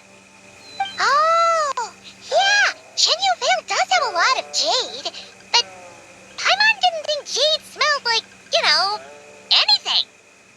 Naturally, this has reminded me of something. Hmm? And what's that? A few simple tricks for mastering one's power.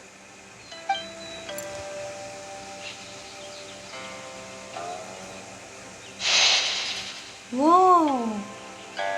What is that thing? A carriage? I'm sure you've been to Elong Wharf many times before, but I wonder if you've done so while cruising through the air. You've been such dutiful, dedicated guides, so allow me to offer this fresh experience as recompense.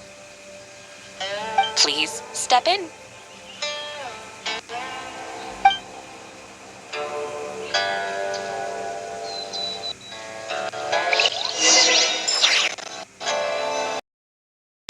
Oh, we're getting on the chariot.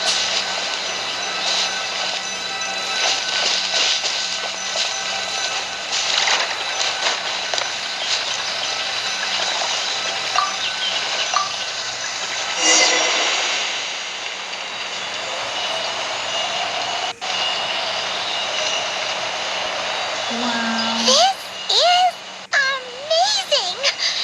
Paimon feels just like an adept just flying through the sky.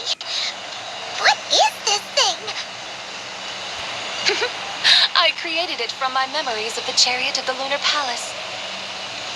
Many years have passed since I last laid eyes upon it, so there may be some discrepancies. Nonetheless, it is functionally much the same. A lunar chariot? Wow! Paimon never imagined she'd get to ride in one. So bye. Does that mean you used to work on the moon? Work.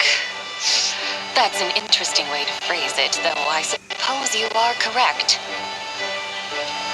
I was once an angel, a member of a race tasked with guiding humanity. Then, graced by serendipity, I became a moon envoy. Huh? What's a moon envoy? Some kind of super important angel? As you would understand it, a moon envoy is a job title.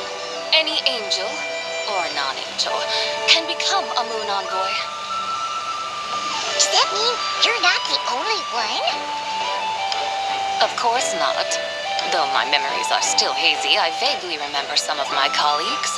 There was one who liked to take on the form of an ibis. An ibis? Could it be... Can all moon envoys turn into animals? Does it mean Lauma could take that job? She can turn into a deer, and moon chanters are some sort of lunar envoy anyway, right? Moon chanter? I have no idea what those are. Oh, okay then. Look! Paimon thinks she saw a tea vendor over there. Very well. Let's take a look. Ooh, we're stopping by at the chariot. We're stopping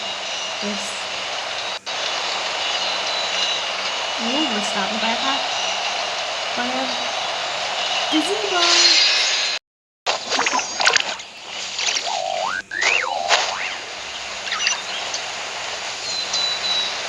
Oh, there's the tea vendor.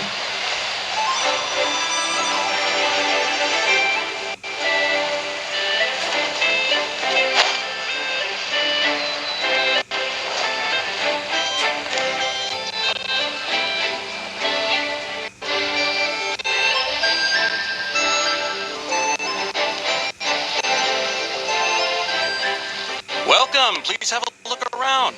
We only sell teas of the finest quality sourced directly from Chaoying Village. Right now we're offering a special discount for Lantern Rite. Look over there! Discount to tea!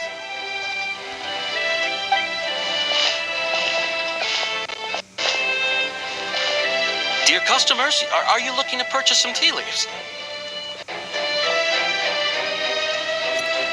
I can see from your bearing that you are no ordinary customers.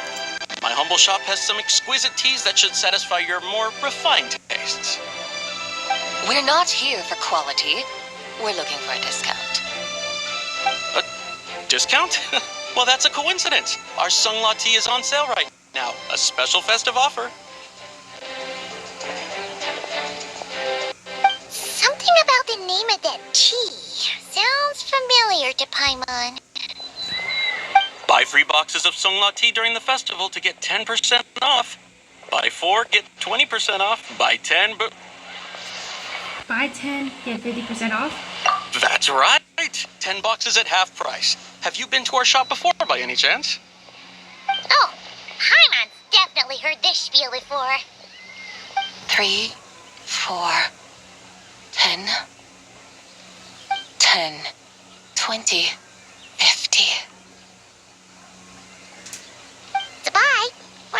worrying about? When purchasing 3, 4, or 10 boxes, the corresponding discounts are 10, 20, and 50%.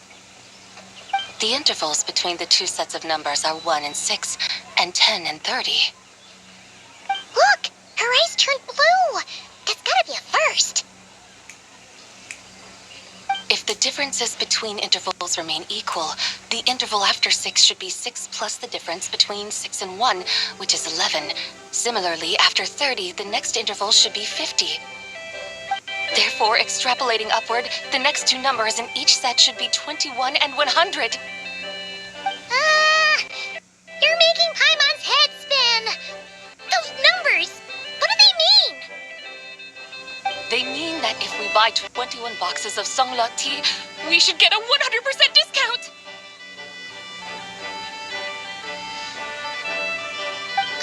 100% discount? You mean we'll get them for free? That is what she means. Oh, there was a pattern to the discounts. Is that right? The pattern we speak of is mathematics, little one. A pattern that is always right. That's amazing! You're a shopping genius, Sabai. Oh, wait.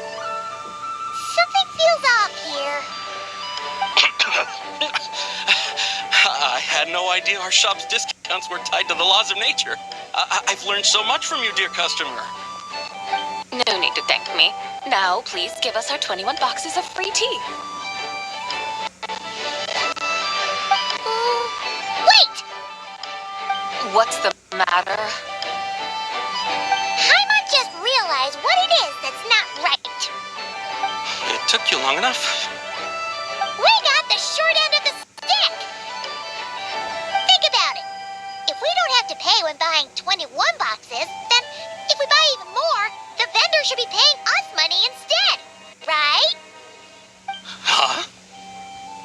Hey, Zibai, work this one out.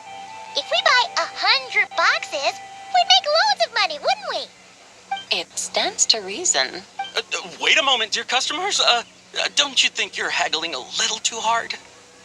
You are the one dictating the discounts. We're simply extrapolating the numerical patterns within. As such, we are hardly haggling. You have a point. However, I'm so sorry. I just remembered. My supplier didn't come today, so we don't have any tea after all. Such a shame. Terribly sorry about this. Awful luck. Where can we find your supplier? Well... Not to fret. We'll save you the effort and go straight to the source ourselves. Well, you see, dear client, the supplier's discount isn't as generous as ours. You won't be able to get the same price from them. Huh? Does that mean they won't pay us for taking their tea? They might not even offer you a 100% discount. How very unfortunate. Nevertheless, as the original supplier, they must offer some sort of discount. Besides, we're not looking to make money. We just want a good deal. Well, that's great. My suppliers are all tea farmers from Chaoying Village. You can go ask around the village, but please don't say I sent you. Do not worry. We appreciate your generosity, referring customers to your business partners, even choosing to remain anonymous. The demeanor of a true gentleman indeed. Your business will surely prosper. I hope you're right. Then let us head to Chaoying Village. Do you know the way, my guides? Of course! Just follow us!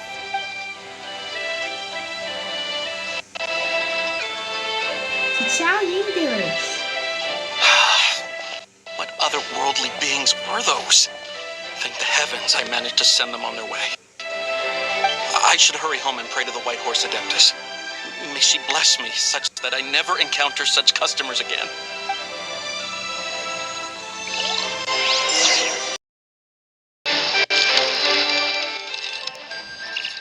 Okay, so to next stop, Chaoying Village.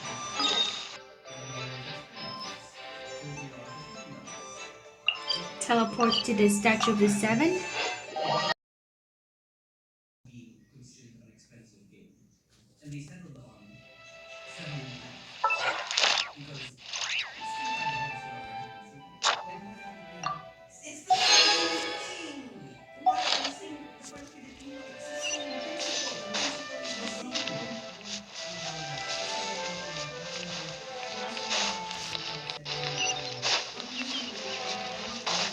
Now then, one last teach.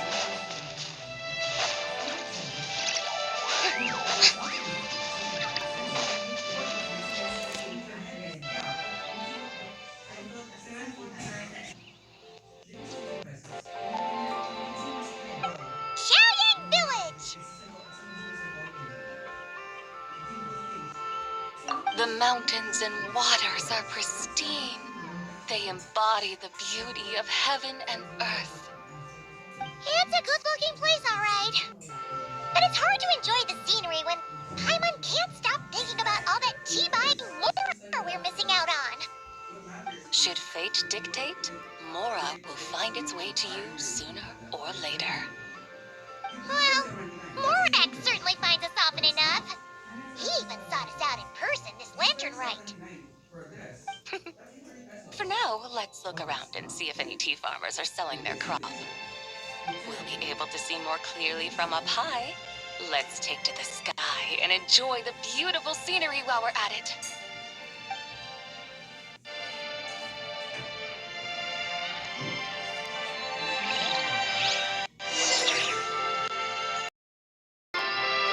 Okay, onto the chariot again.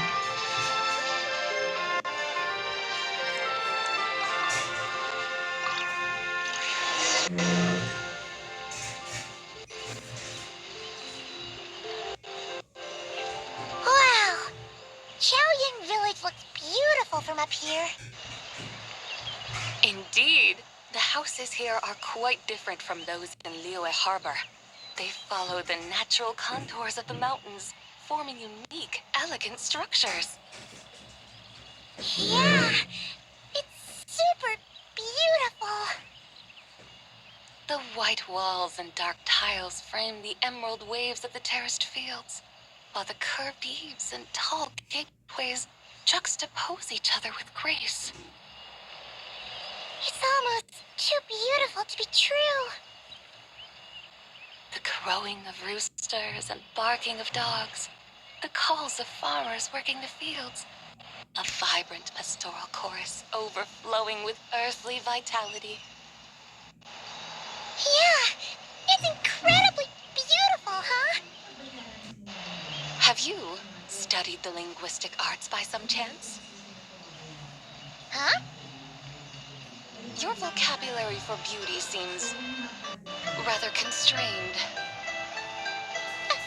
Paimon knows how to say pretty as well. I see.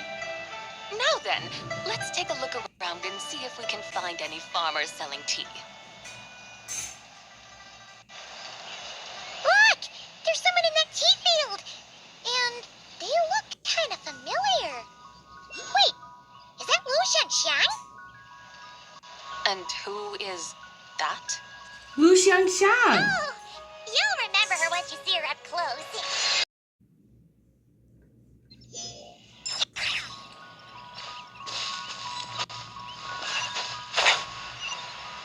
Alright, let's talk to Lu Xiang.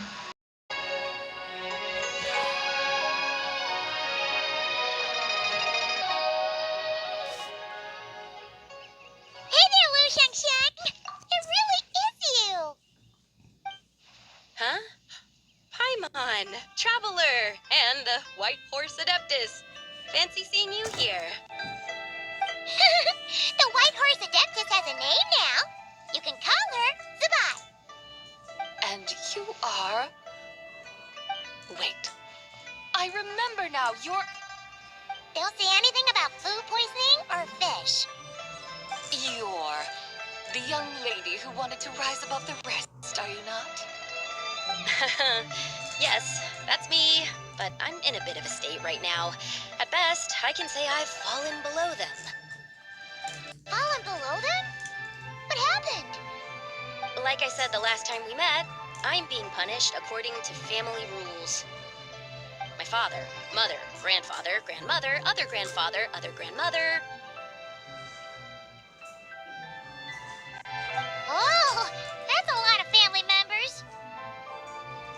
Yeah, and on the night of Lantern Rite, they held a family meeting to discuss my situation. So, they do care about you. There's no doubt they care. But they think that since I caused all that trouble in Liyue Harbor, it shows I can't be trusted on my own. They decided to ground me. Around you? Yeah, though they're not confining me to my room.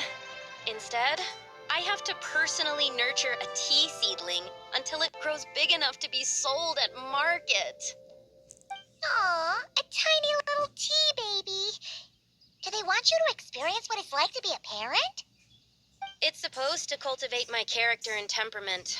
They say this will help me calm down and reflect on my issues. What happened in Liyue Harbor really wasn't your fault.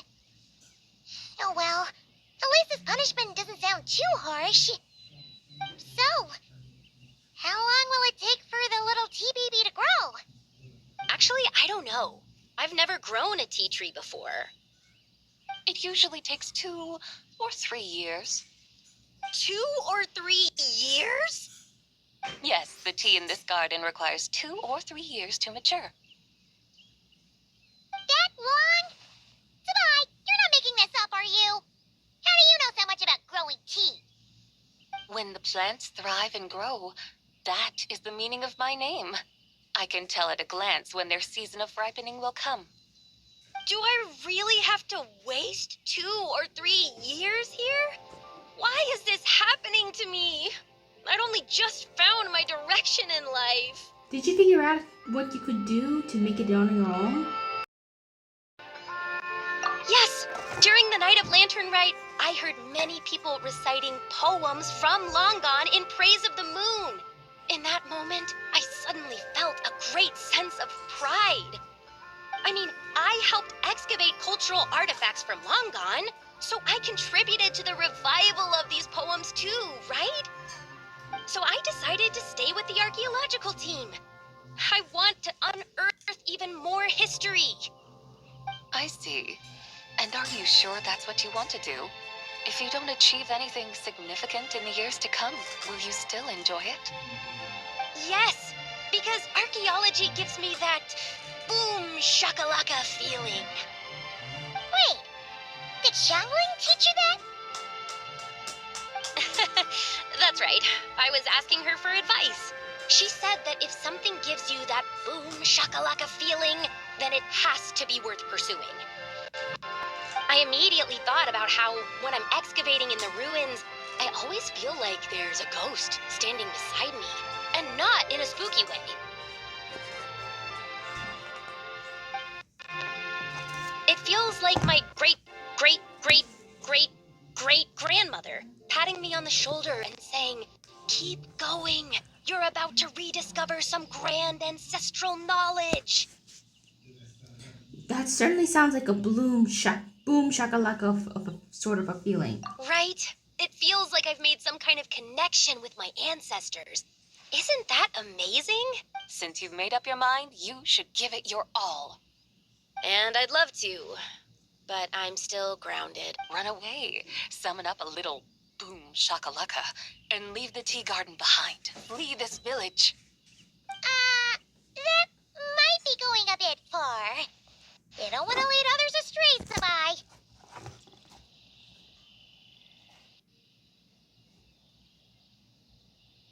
Maybe you can try to negotiating with your family? Yeah! Tell them about your great-great-great-great-great-grandmother. She must be the most super-duper ancestor to have ever risen above the rest, right? I'd be better off telling them about the White Horse Adeptus. After all, she's the supreme riser above the rest who saved my great-great-great-great-great-grandmother. Then it's settled. Tell your family that your decision has my blessing. Thank you, Tsubai, but I don't think cosplay is going to work on them. They won't listen. They don't need to listen. You need only follow the rules they've set out for you. What do you mean? As I'm sure you know, some ancient texts refer to the White Horse Adeptus as the Daughter of Time. My family history contains such records, but what of it? If the White Horse Adeptus were to manipulate time to make your tea seedling grow overnight, then you'd be free, correct? Is that how it works? If the White Horse Adeptus were to really get involved, my grandfather would let me leave right away. But who really believes that she'd show up and help? It's not as if you have any other options. Why not try calling out for help? It won't cost you any mora. Guess I might as well. I've got no better ideas anyway. White Horse Adeptus, if you can hear me, please save me from my predicament.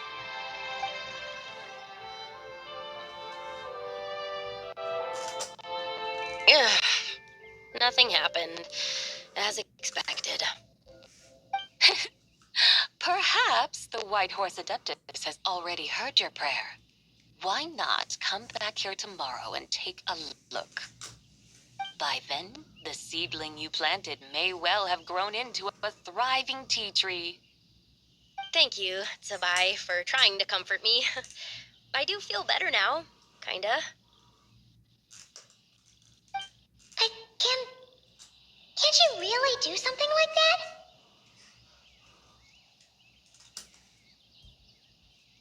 I'm curious to find out. Oh, it's getting late. Why don't you all stay at my house tonight? My family may be strict with me, but they're always welcoming to guests. That sounds great! Let's get some sleep and then come back here tomorrow to see if our tea baby has grown. You follow the young lady and settle in for the night with Lu family in residence of Charlene Village. You enjoy a quiet night to sleep, and in the morning you return together to your garden. An incredible sight awaits you. Oh, the tea tree! Whoa! Your tea baby is all grown up!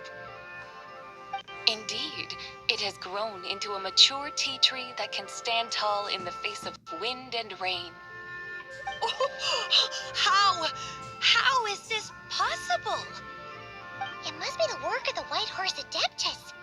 Her prayer must have moved her. Are you sure?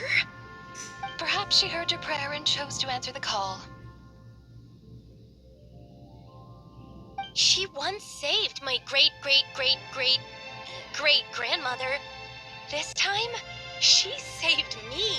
That's incredible! Your family must be blessed by the White Horse Adeptus. I guess so. I need to tell everyone the news right away. They should go. They should unground you now, right? They'd better. Since this is the will of the White Horse Adeptus, I don't see how they could object. Go, and if you run into any more trouble, call out to the White Horse Adeptus just like yesterday.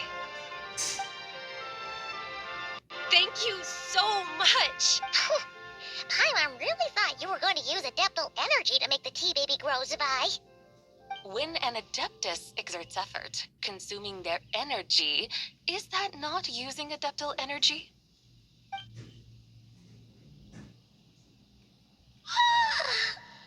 All right. What are we doing out here in the middle of the night? We're here to help Lu Xiangxiang fulfill her wish, of course. Can you really make the tea baby grow? It won't be easy, but there are ways.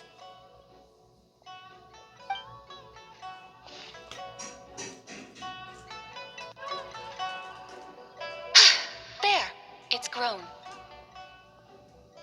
Hey! You just transplanted a tea tree from over there! So, there's a mature tea tree here now, yes? Oh, yeah, but... And am I not the White Horse Adeptus?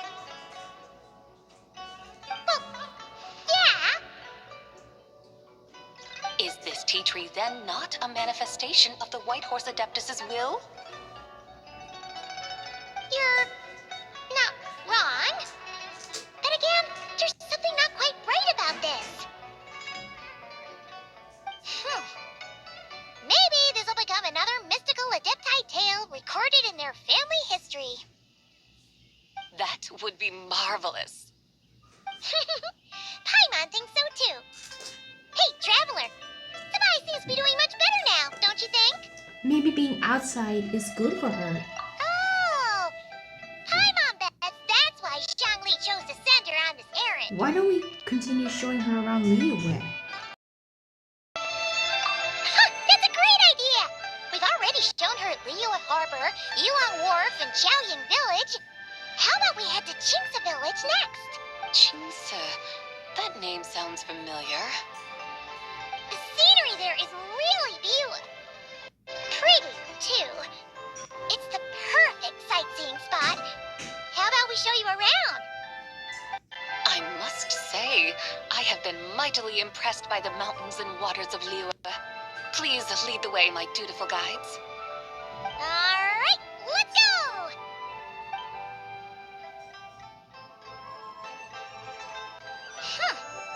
Paimon can't help feeling like we've forgotten something.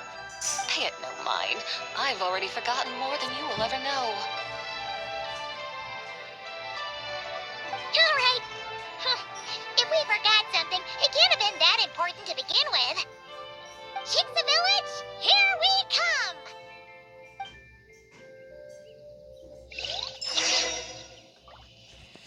Qingce Village, here we go!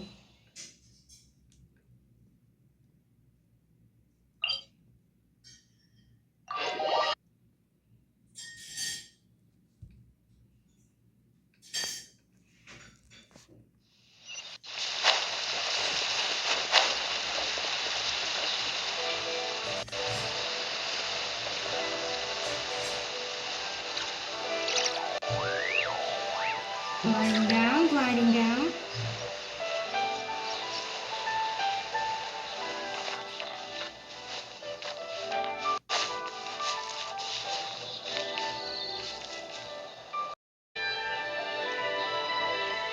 We should plant cucumbers. We should plant canolas. We should plant cucumbers. They're easy to sow. We should plant canolas. The flowers are pretty. What are you arguing about, little ones? We're deciding what to plant in our field once Lantern Rite is over. Yeah, Dad gave us a small plot of land to grow our own crops. He said we can keep all the more we get from selling them. We should plant cucumbers, right? Dad plants cucumbers every year. We should plant canolas. We can press the seeds for oil. It smells good and sells for a good price. Ah, an agricultural debate. This should be easy to sort out. Granny, are you a farmer? Could you tell us what to do? Granny? What did you just call me, you rapscallion? Oh no, her eyes are gonna turn red again. It's just, my granny smells really nice, and you smell nice too, so... Sorry, how about we call you Auntie instead? Auntie?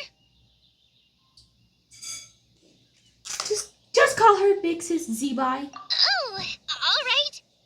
Big Sis Sabai, can you help us decide whether we should grow cucumbers or canolas in our field? You little rascals. Using priceless land like this just for cucumbers and canolas? What a waste of heaven's gifts. Huh? What should we plant instead? With the coming of spring, when all things awaken, the field should be sown with the 5 grains. What are those? The 5 grains are life's staples, the heart of the people's table. I notice the people here mostly eat rice, so that is where you should begin. Based on the local climate and soil, seedlings planted in mid to late spring should produce mature grain within 2 or 3 months. When autumn comes, you can plant a second crop, with time still to harvest it before the first frost. The rice you harvest can be sold at market or kept in your stores. It's a far better choice than cucumbers or canolas. Oh, but Big Sister Zubai, I like canolas. That's no issue. It is unsuitable for continuous cropping in any case. You can rotate it with rice to maximize your yields. After the second rice harvest, around wintertime will be the perfect opportunity to sow their seeds. And when they mature in mid to late spring, you shall be just in time to sow the first rice crop of the year in turn. This way, your field will sustain balance, rice and canola in a harmonious cycle. Wow, that means we'll have crops to harvest all year round. Wait a minute! If rice and canola take up the whole year, what about my cucumbers? A firefly dares rival the brilliance of the moon? In what twisted universe should cucumbers vie for land with rice? Big Sis Zubai, you're going to hurt Lil Bee's feelings. Auntie hates cucumbers. Don't cry. Stop crying this instant! I meant that cucumbers are simple enough to grow. There's no need to devote a whole field to them. Just find an empty corner of your yard, scatter some cucumber seeds in the earth, and before you know it, you'll have a thriving patch of vines. Cucumbers delight in sunlight and moisture, but they suffer in cold weather. If you wish to plant them this early in the year, you should make sure they're protected from frost. Wow. Is it really that simple? Let's hurry home and get started right away! Are you really in that much of a rush? Well, thanks, Big Sis Zubai, who's fierce but really good at farming. We gotta go! Thanks, Big Sis Zubai! See you around! Paimon never imagined you'd know so much about farming. What's so strange about that? The people of Langan called me the god of soil and grain. Are the fields not made of soil? Is rice not one of the 5 grains? Huh, that's true. So, if the god of soil and grain is a farming god, that means the White Horse Adeptus must be a farming adeptus, right? When you put it like that, Zebai suddenly seems very down to earth. Of course the god of farming is down to earth. Mind your tongue, impertinent child. Hey! You're the one who said the god of soil and grain is all about farming. Enough! It's time for us to take to the skies once more. Join me now. Witness the majesty of mountain, water, and field, and broaden your horizons. Oh no, no, fine, that's fine.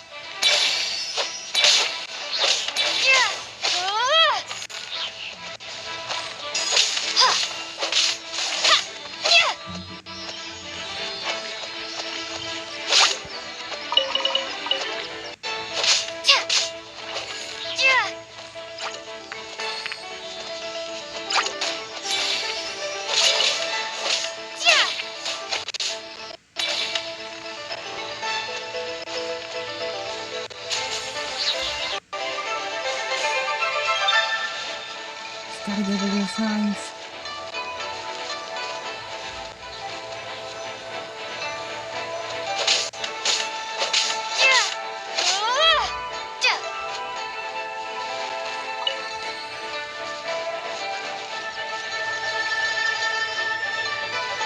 Ooh, sign condensed. Come.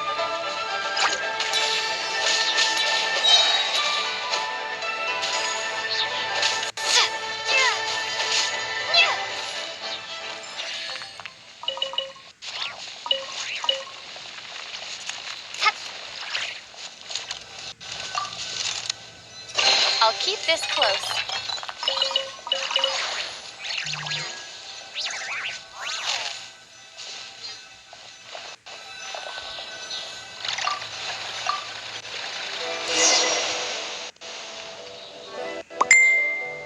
Wow!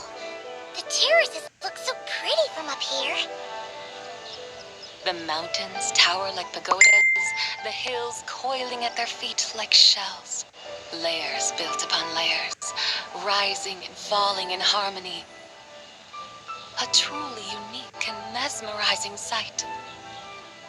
Thinking about it, you have a special connection to this place, you know. A special connection. Yeah! There's a local legend about a white horse leaping from a pure spring to follow Rex Lapis into battle. Don't you remember? You must have been living in seclusion around here. That does sound somewhat familiar. Oh, and if we keep going up this way, we'll reach a super duper spooky spot. You might have a connection to that place too. There's an ancient array that seals away the remains of a fallen god. A god's remains? Yeah? The people of Liyue turned that story into an opera called The Sanctification of Tao Do. Does that ring any bells? Tao Do.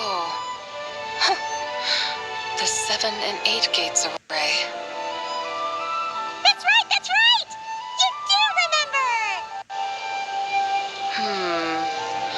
Boon, the god of the underworld, who could pacify the forces of life and death. Huh? So, Tao Do had another name? Let's go take a look. Ooh.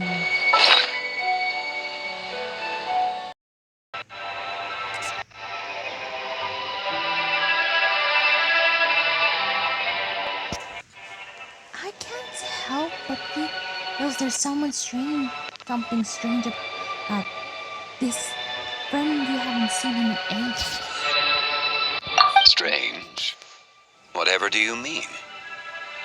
Her strangeness defies description. This Miss Zabai is a full-blown enigma, don't you think? I'm afraid I have no idea what you're talking about. Aren't you worried about sending her all the way to Yilong Wharf on her own to buy tea? What if she gets lost? Where there are people, there are paths. Now I'm the one with no clue what you're saying. She can ask for directions. And then what?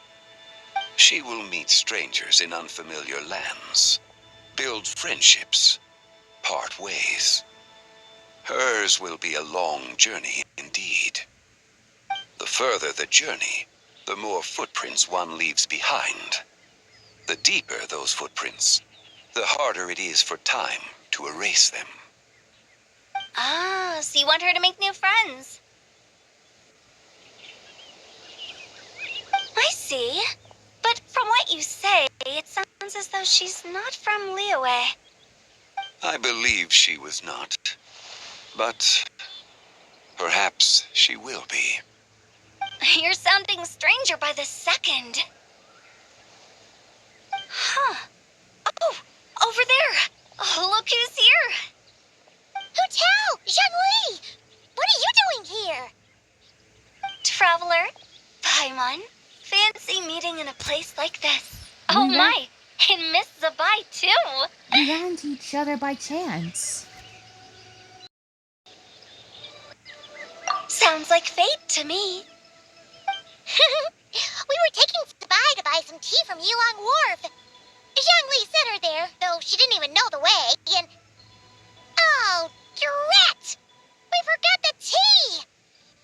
Oh, Paimon knew we were forgetting something! Sorry, I forgot to... Sorry, actually, I didn't forget. Why didn't you say so earlier then?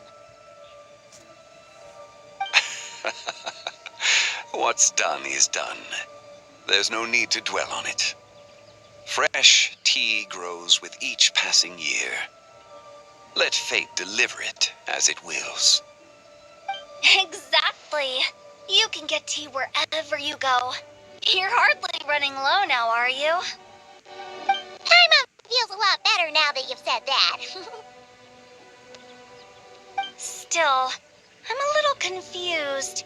If you were buying tea, how did you end up all the way out here? We're taking Spy on a sightseeing tour.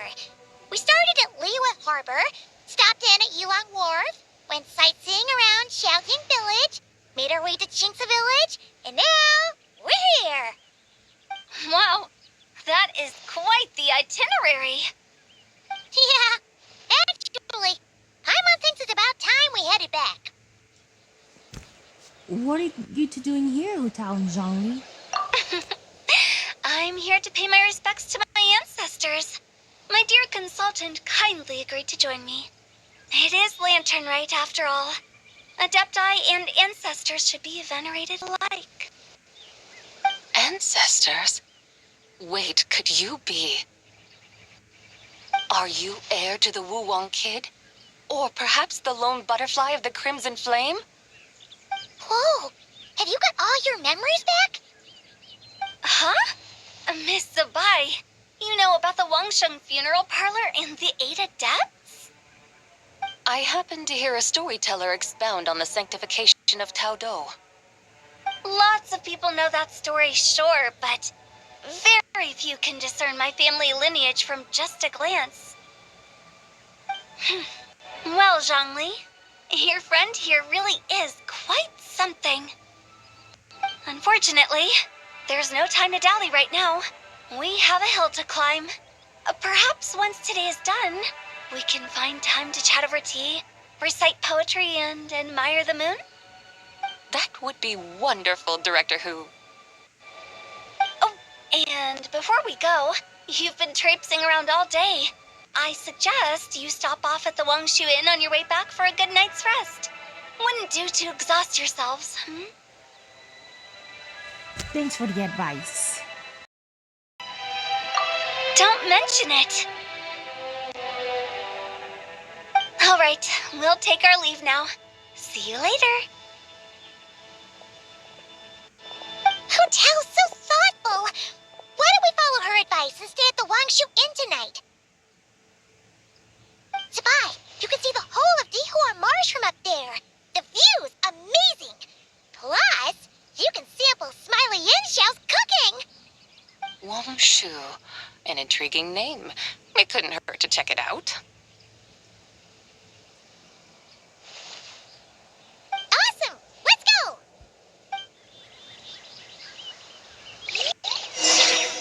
Okay, to Wangsheng Inn. Wangsheng Inn. Teleport to Dihua Marsh. Tower of the Seven.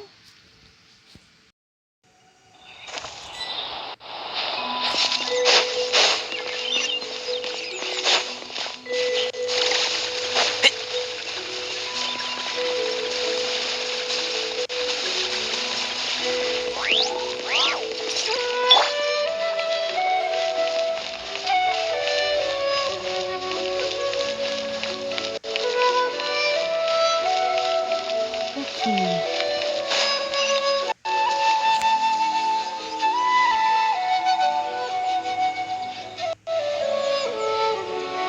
That towering structure, Wangshu Inn. Sure is. We can take the lift up from over there. Always walking the path long trodden. Does retracing others' footsteps not tire you? Come on, get in. We'll fly to the top.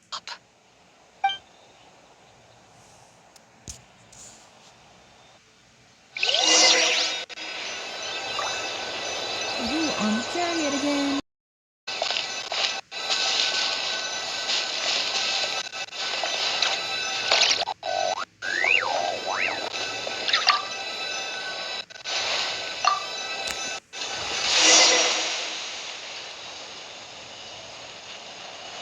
Are we really going to fly up to Wangshu Inn? Isn't that a bit showy? All the guests are going to see us. Is that a bad thing? To be able to witness an Adeptus. This will surely add to the inn's appeal, not to mention the room prices. The owner will thank us. You seem to really like showing off your powers. This inn's architecture is incredible, and the surrounding countryside radiates a picturesque charm. No wonder the new proprietor of the Baiju guest house thinks he can't compete and has decided to change his own establishment's name. The new proprietor? Ah, you mean Lu Shengsheng's dad. So you know about that, too. Personally, Paimon thinks it should go with something like Rex's Rest.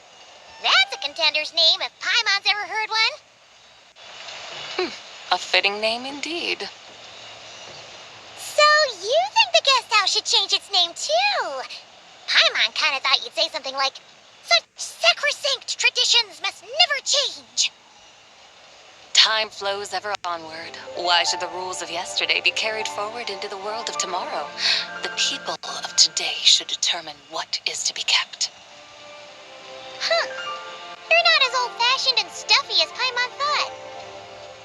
The years ebb and flow, seas recede to reveal fields. In the vastness of time, I am but a wild horse in a boundless sea of dust. Even Rex Lapis, having waded through the waters of the river of time, is not quite the same as before. Zhongli, what was he like before? That is another story for another time.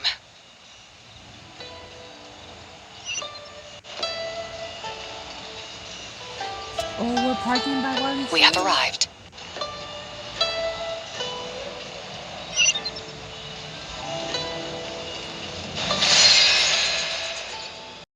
This is the first time Paimon's ever flown up to Wangshu Inn on a chariot.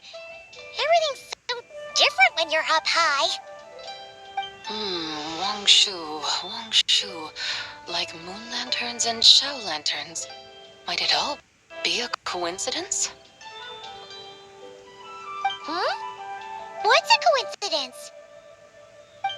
Do you not know what Wangshu means? Does it mean the moon?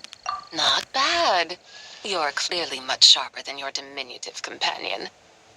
Wangshu can refer to the moon, but its original meaning is actually...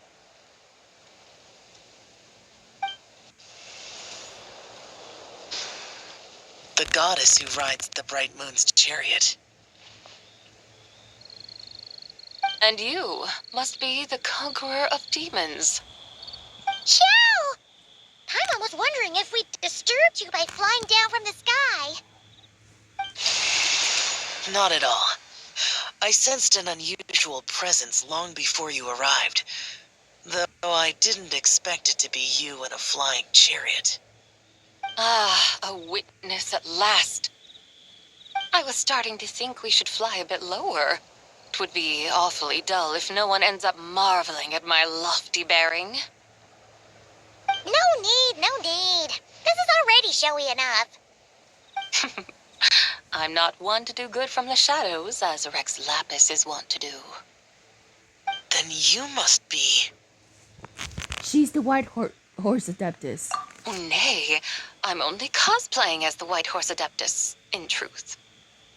Cosplaying? What's that? Ugh, ignore her nonsense. She's a genuine article, the one and only completely authentic White Horse Adeptus. It's just... Xiao, did Zhongli say anything about her being a teensy bit... not quite right? Mental instability, perhaps? Did Zhongli tell you that? No, this is my own speculation. Well, you pretty much hit the nail on the head. It's like her brain's filled with a bunch of slimes right now. All gloopy and messy. There's a hot-tempered pyro slime, a math-obsessed hydro slime, and a mischievous little animal slime. But don't tell her Paimon said that, or she'll come and tell us all off. You white-haired rascal! Do you think I can't hear you? Uh-oh! We're in for it now! White Horse Adeptus. You must be weary from your journey. Why not take a rest? Oh, yes! You must be hungry, right, Sabai? How about we get some food? The chef here is incredible!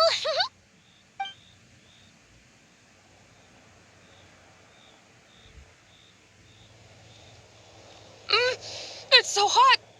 So spicy. Are you okay? Do you want Paimon to get you some water? Don't worry about me. I just need to pace myself.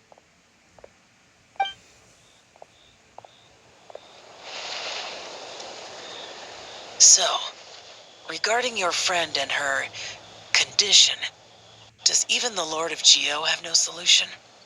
Zhangli said we should wait and she'll get better on her own. But who knows how long that's gonna take. He says her three spirits have only just emerged and have yet to settle. Is that why her personalities change so easily? Paimon thinks that has something to do with her three deadly selves. Zhangli told us that the deadly selves are impure, affecting living things that get too close. The White Horse Adeptus's remnant spirit was attached to the deadly selves for a long time.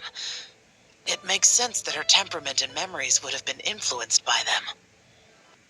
But Paimon still doesn't really understand what the three deadly selves actually are. Paimon, as you do not practice self-cultivation, I cannot help you fully understand. But you can think of them simply as emotions and desires.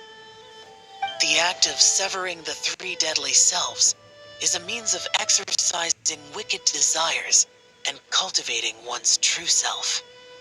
I believe other nations have similar practices.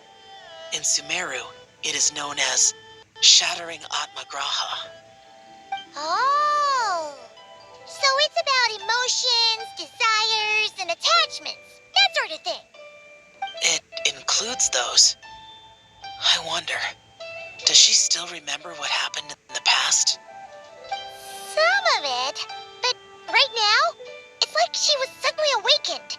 Like she's still half dreaming. The half that's still dreaming might remember things, but the half that's awake doesn't quite get it. Conqueror of demons, are you looking to learn about Rex Lapis's past from me? You are an old friend of his, so please, call me by my name. But Conqueror of Demons sounds so much more imposing. I'd like to know about Zhongli's past too. In days of yore, he was the Lord of Geo, Heaven's Star. Huh? You said the same thing the day you came back. But what does it mean? I'm afraid I can't remember. Hey, did you really forget? Or are you just pretending so you don't have to tell? Why not ask Rex Lapis himself? Whether I've forgotten might be up for debate, but I am certain he remembers. He must have his reasons for not raising the past, and you likely have similar concerns. I shouldn't have asked. An answer that suits your style, General Elatis. Now that we're on the subject, though, I suddenly remembered something. Which is? In the distant past, there was a feast, which I attended. I faintly recall the Lord of Geo also being present that day. Oh, and then? What happened? Among the dishes served, there was one that could be found in every household throughout Langan at the start of spring. A dish called Flavor of Spring. I suddenly remembered the recipe for this dish. Is that it? Yes! Since it's Lantern Rite here in Liyue, why don't I make some for you to try? That sounds good.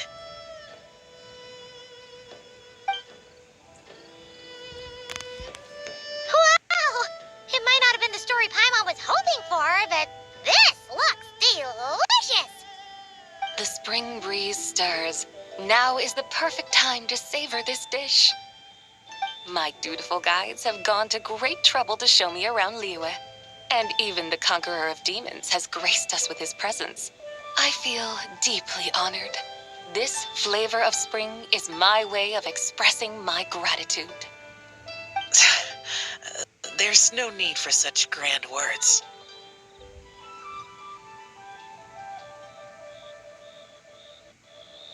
I have a gift for you too.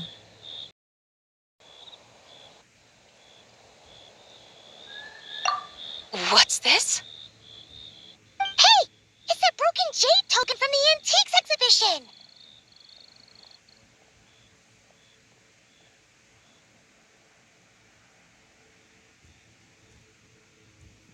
I believe this belongs to you, yes?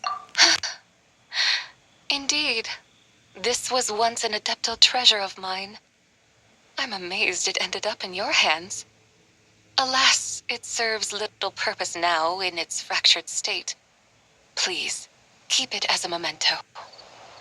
Oh, that's a shame. Can't we fix it? This is the way of the world. Once jade is broken, it can never be made whole. Then, what about forging a new one? That is a good point. That it has ended up in your hands must be a message from fate. I could try to craft it into a little trinket for you. One that might prove useful on your journey. Ooh, what sort of trinket? It's just a passing thought, one that will require the right opportunity. I'll think about it more when the time comes. Now that we've had our fill, we should get some rest. Tomorrow we return to Liyue Harbor, where I'll have need of your guidance once more.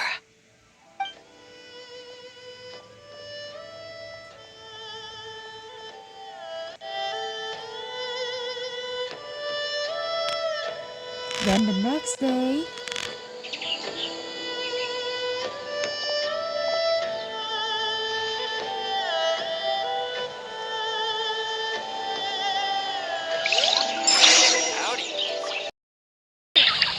The healthiest drink is alright, let's return to Liyue Harbor.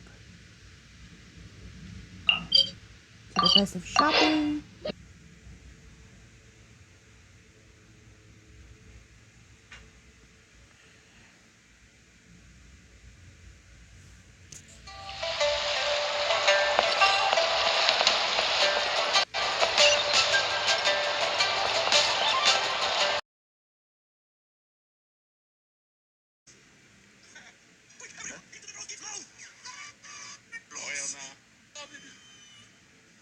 This one lost its flavor. It's horrible in there, and he recently had... Ooh, a tasty pink. Now, Wanda. Marble.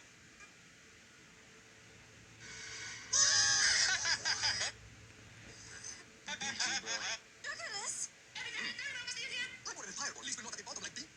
Hi, guys.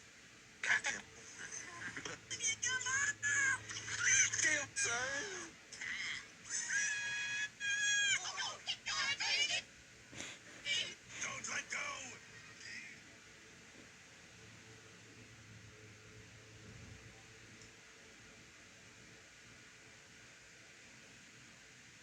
Suit me? It suits you very well. You look adorable. Thank you. Wow! What happened for Baiju to suddenly give you a brand new outfit, Yao Yao? Dr. Baiju is thanking Yao Yao for teaching me to make shell lanterns. Chi-Chi and I were just playing together. Dr. Baiju's too kind. Oh, yeah, take a look at this. Dr. Baiju gave me these clothes, but it was Chi-Chi who wove this little basket. Wow, that's beautiful. When did you become so good with your hands, Chi-Chi?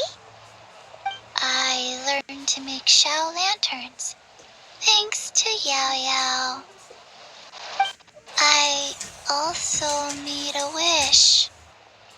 What do I always say? The White Horse Adeptus answers prayers. Come, help this old man make an offering in thanks. Huh? Mr. Liu? What did you pray for? For my idiot son to finally come to his senses and not change Baiju Guest House's name, which he has. Huh? He's keeping the old name? Listen to this. My granddaughter planted a tea seedling in our village just a few days ago. She made a prayer to the White Horse Adeptus to help it grow. Overnight, her seedling flourished into a mature tea tree. Oh, that sure does sound like a miracle.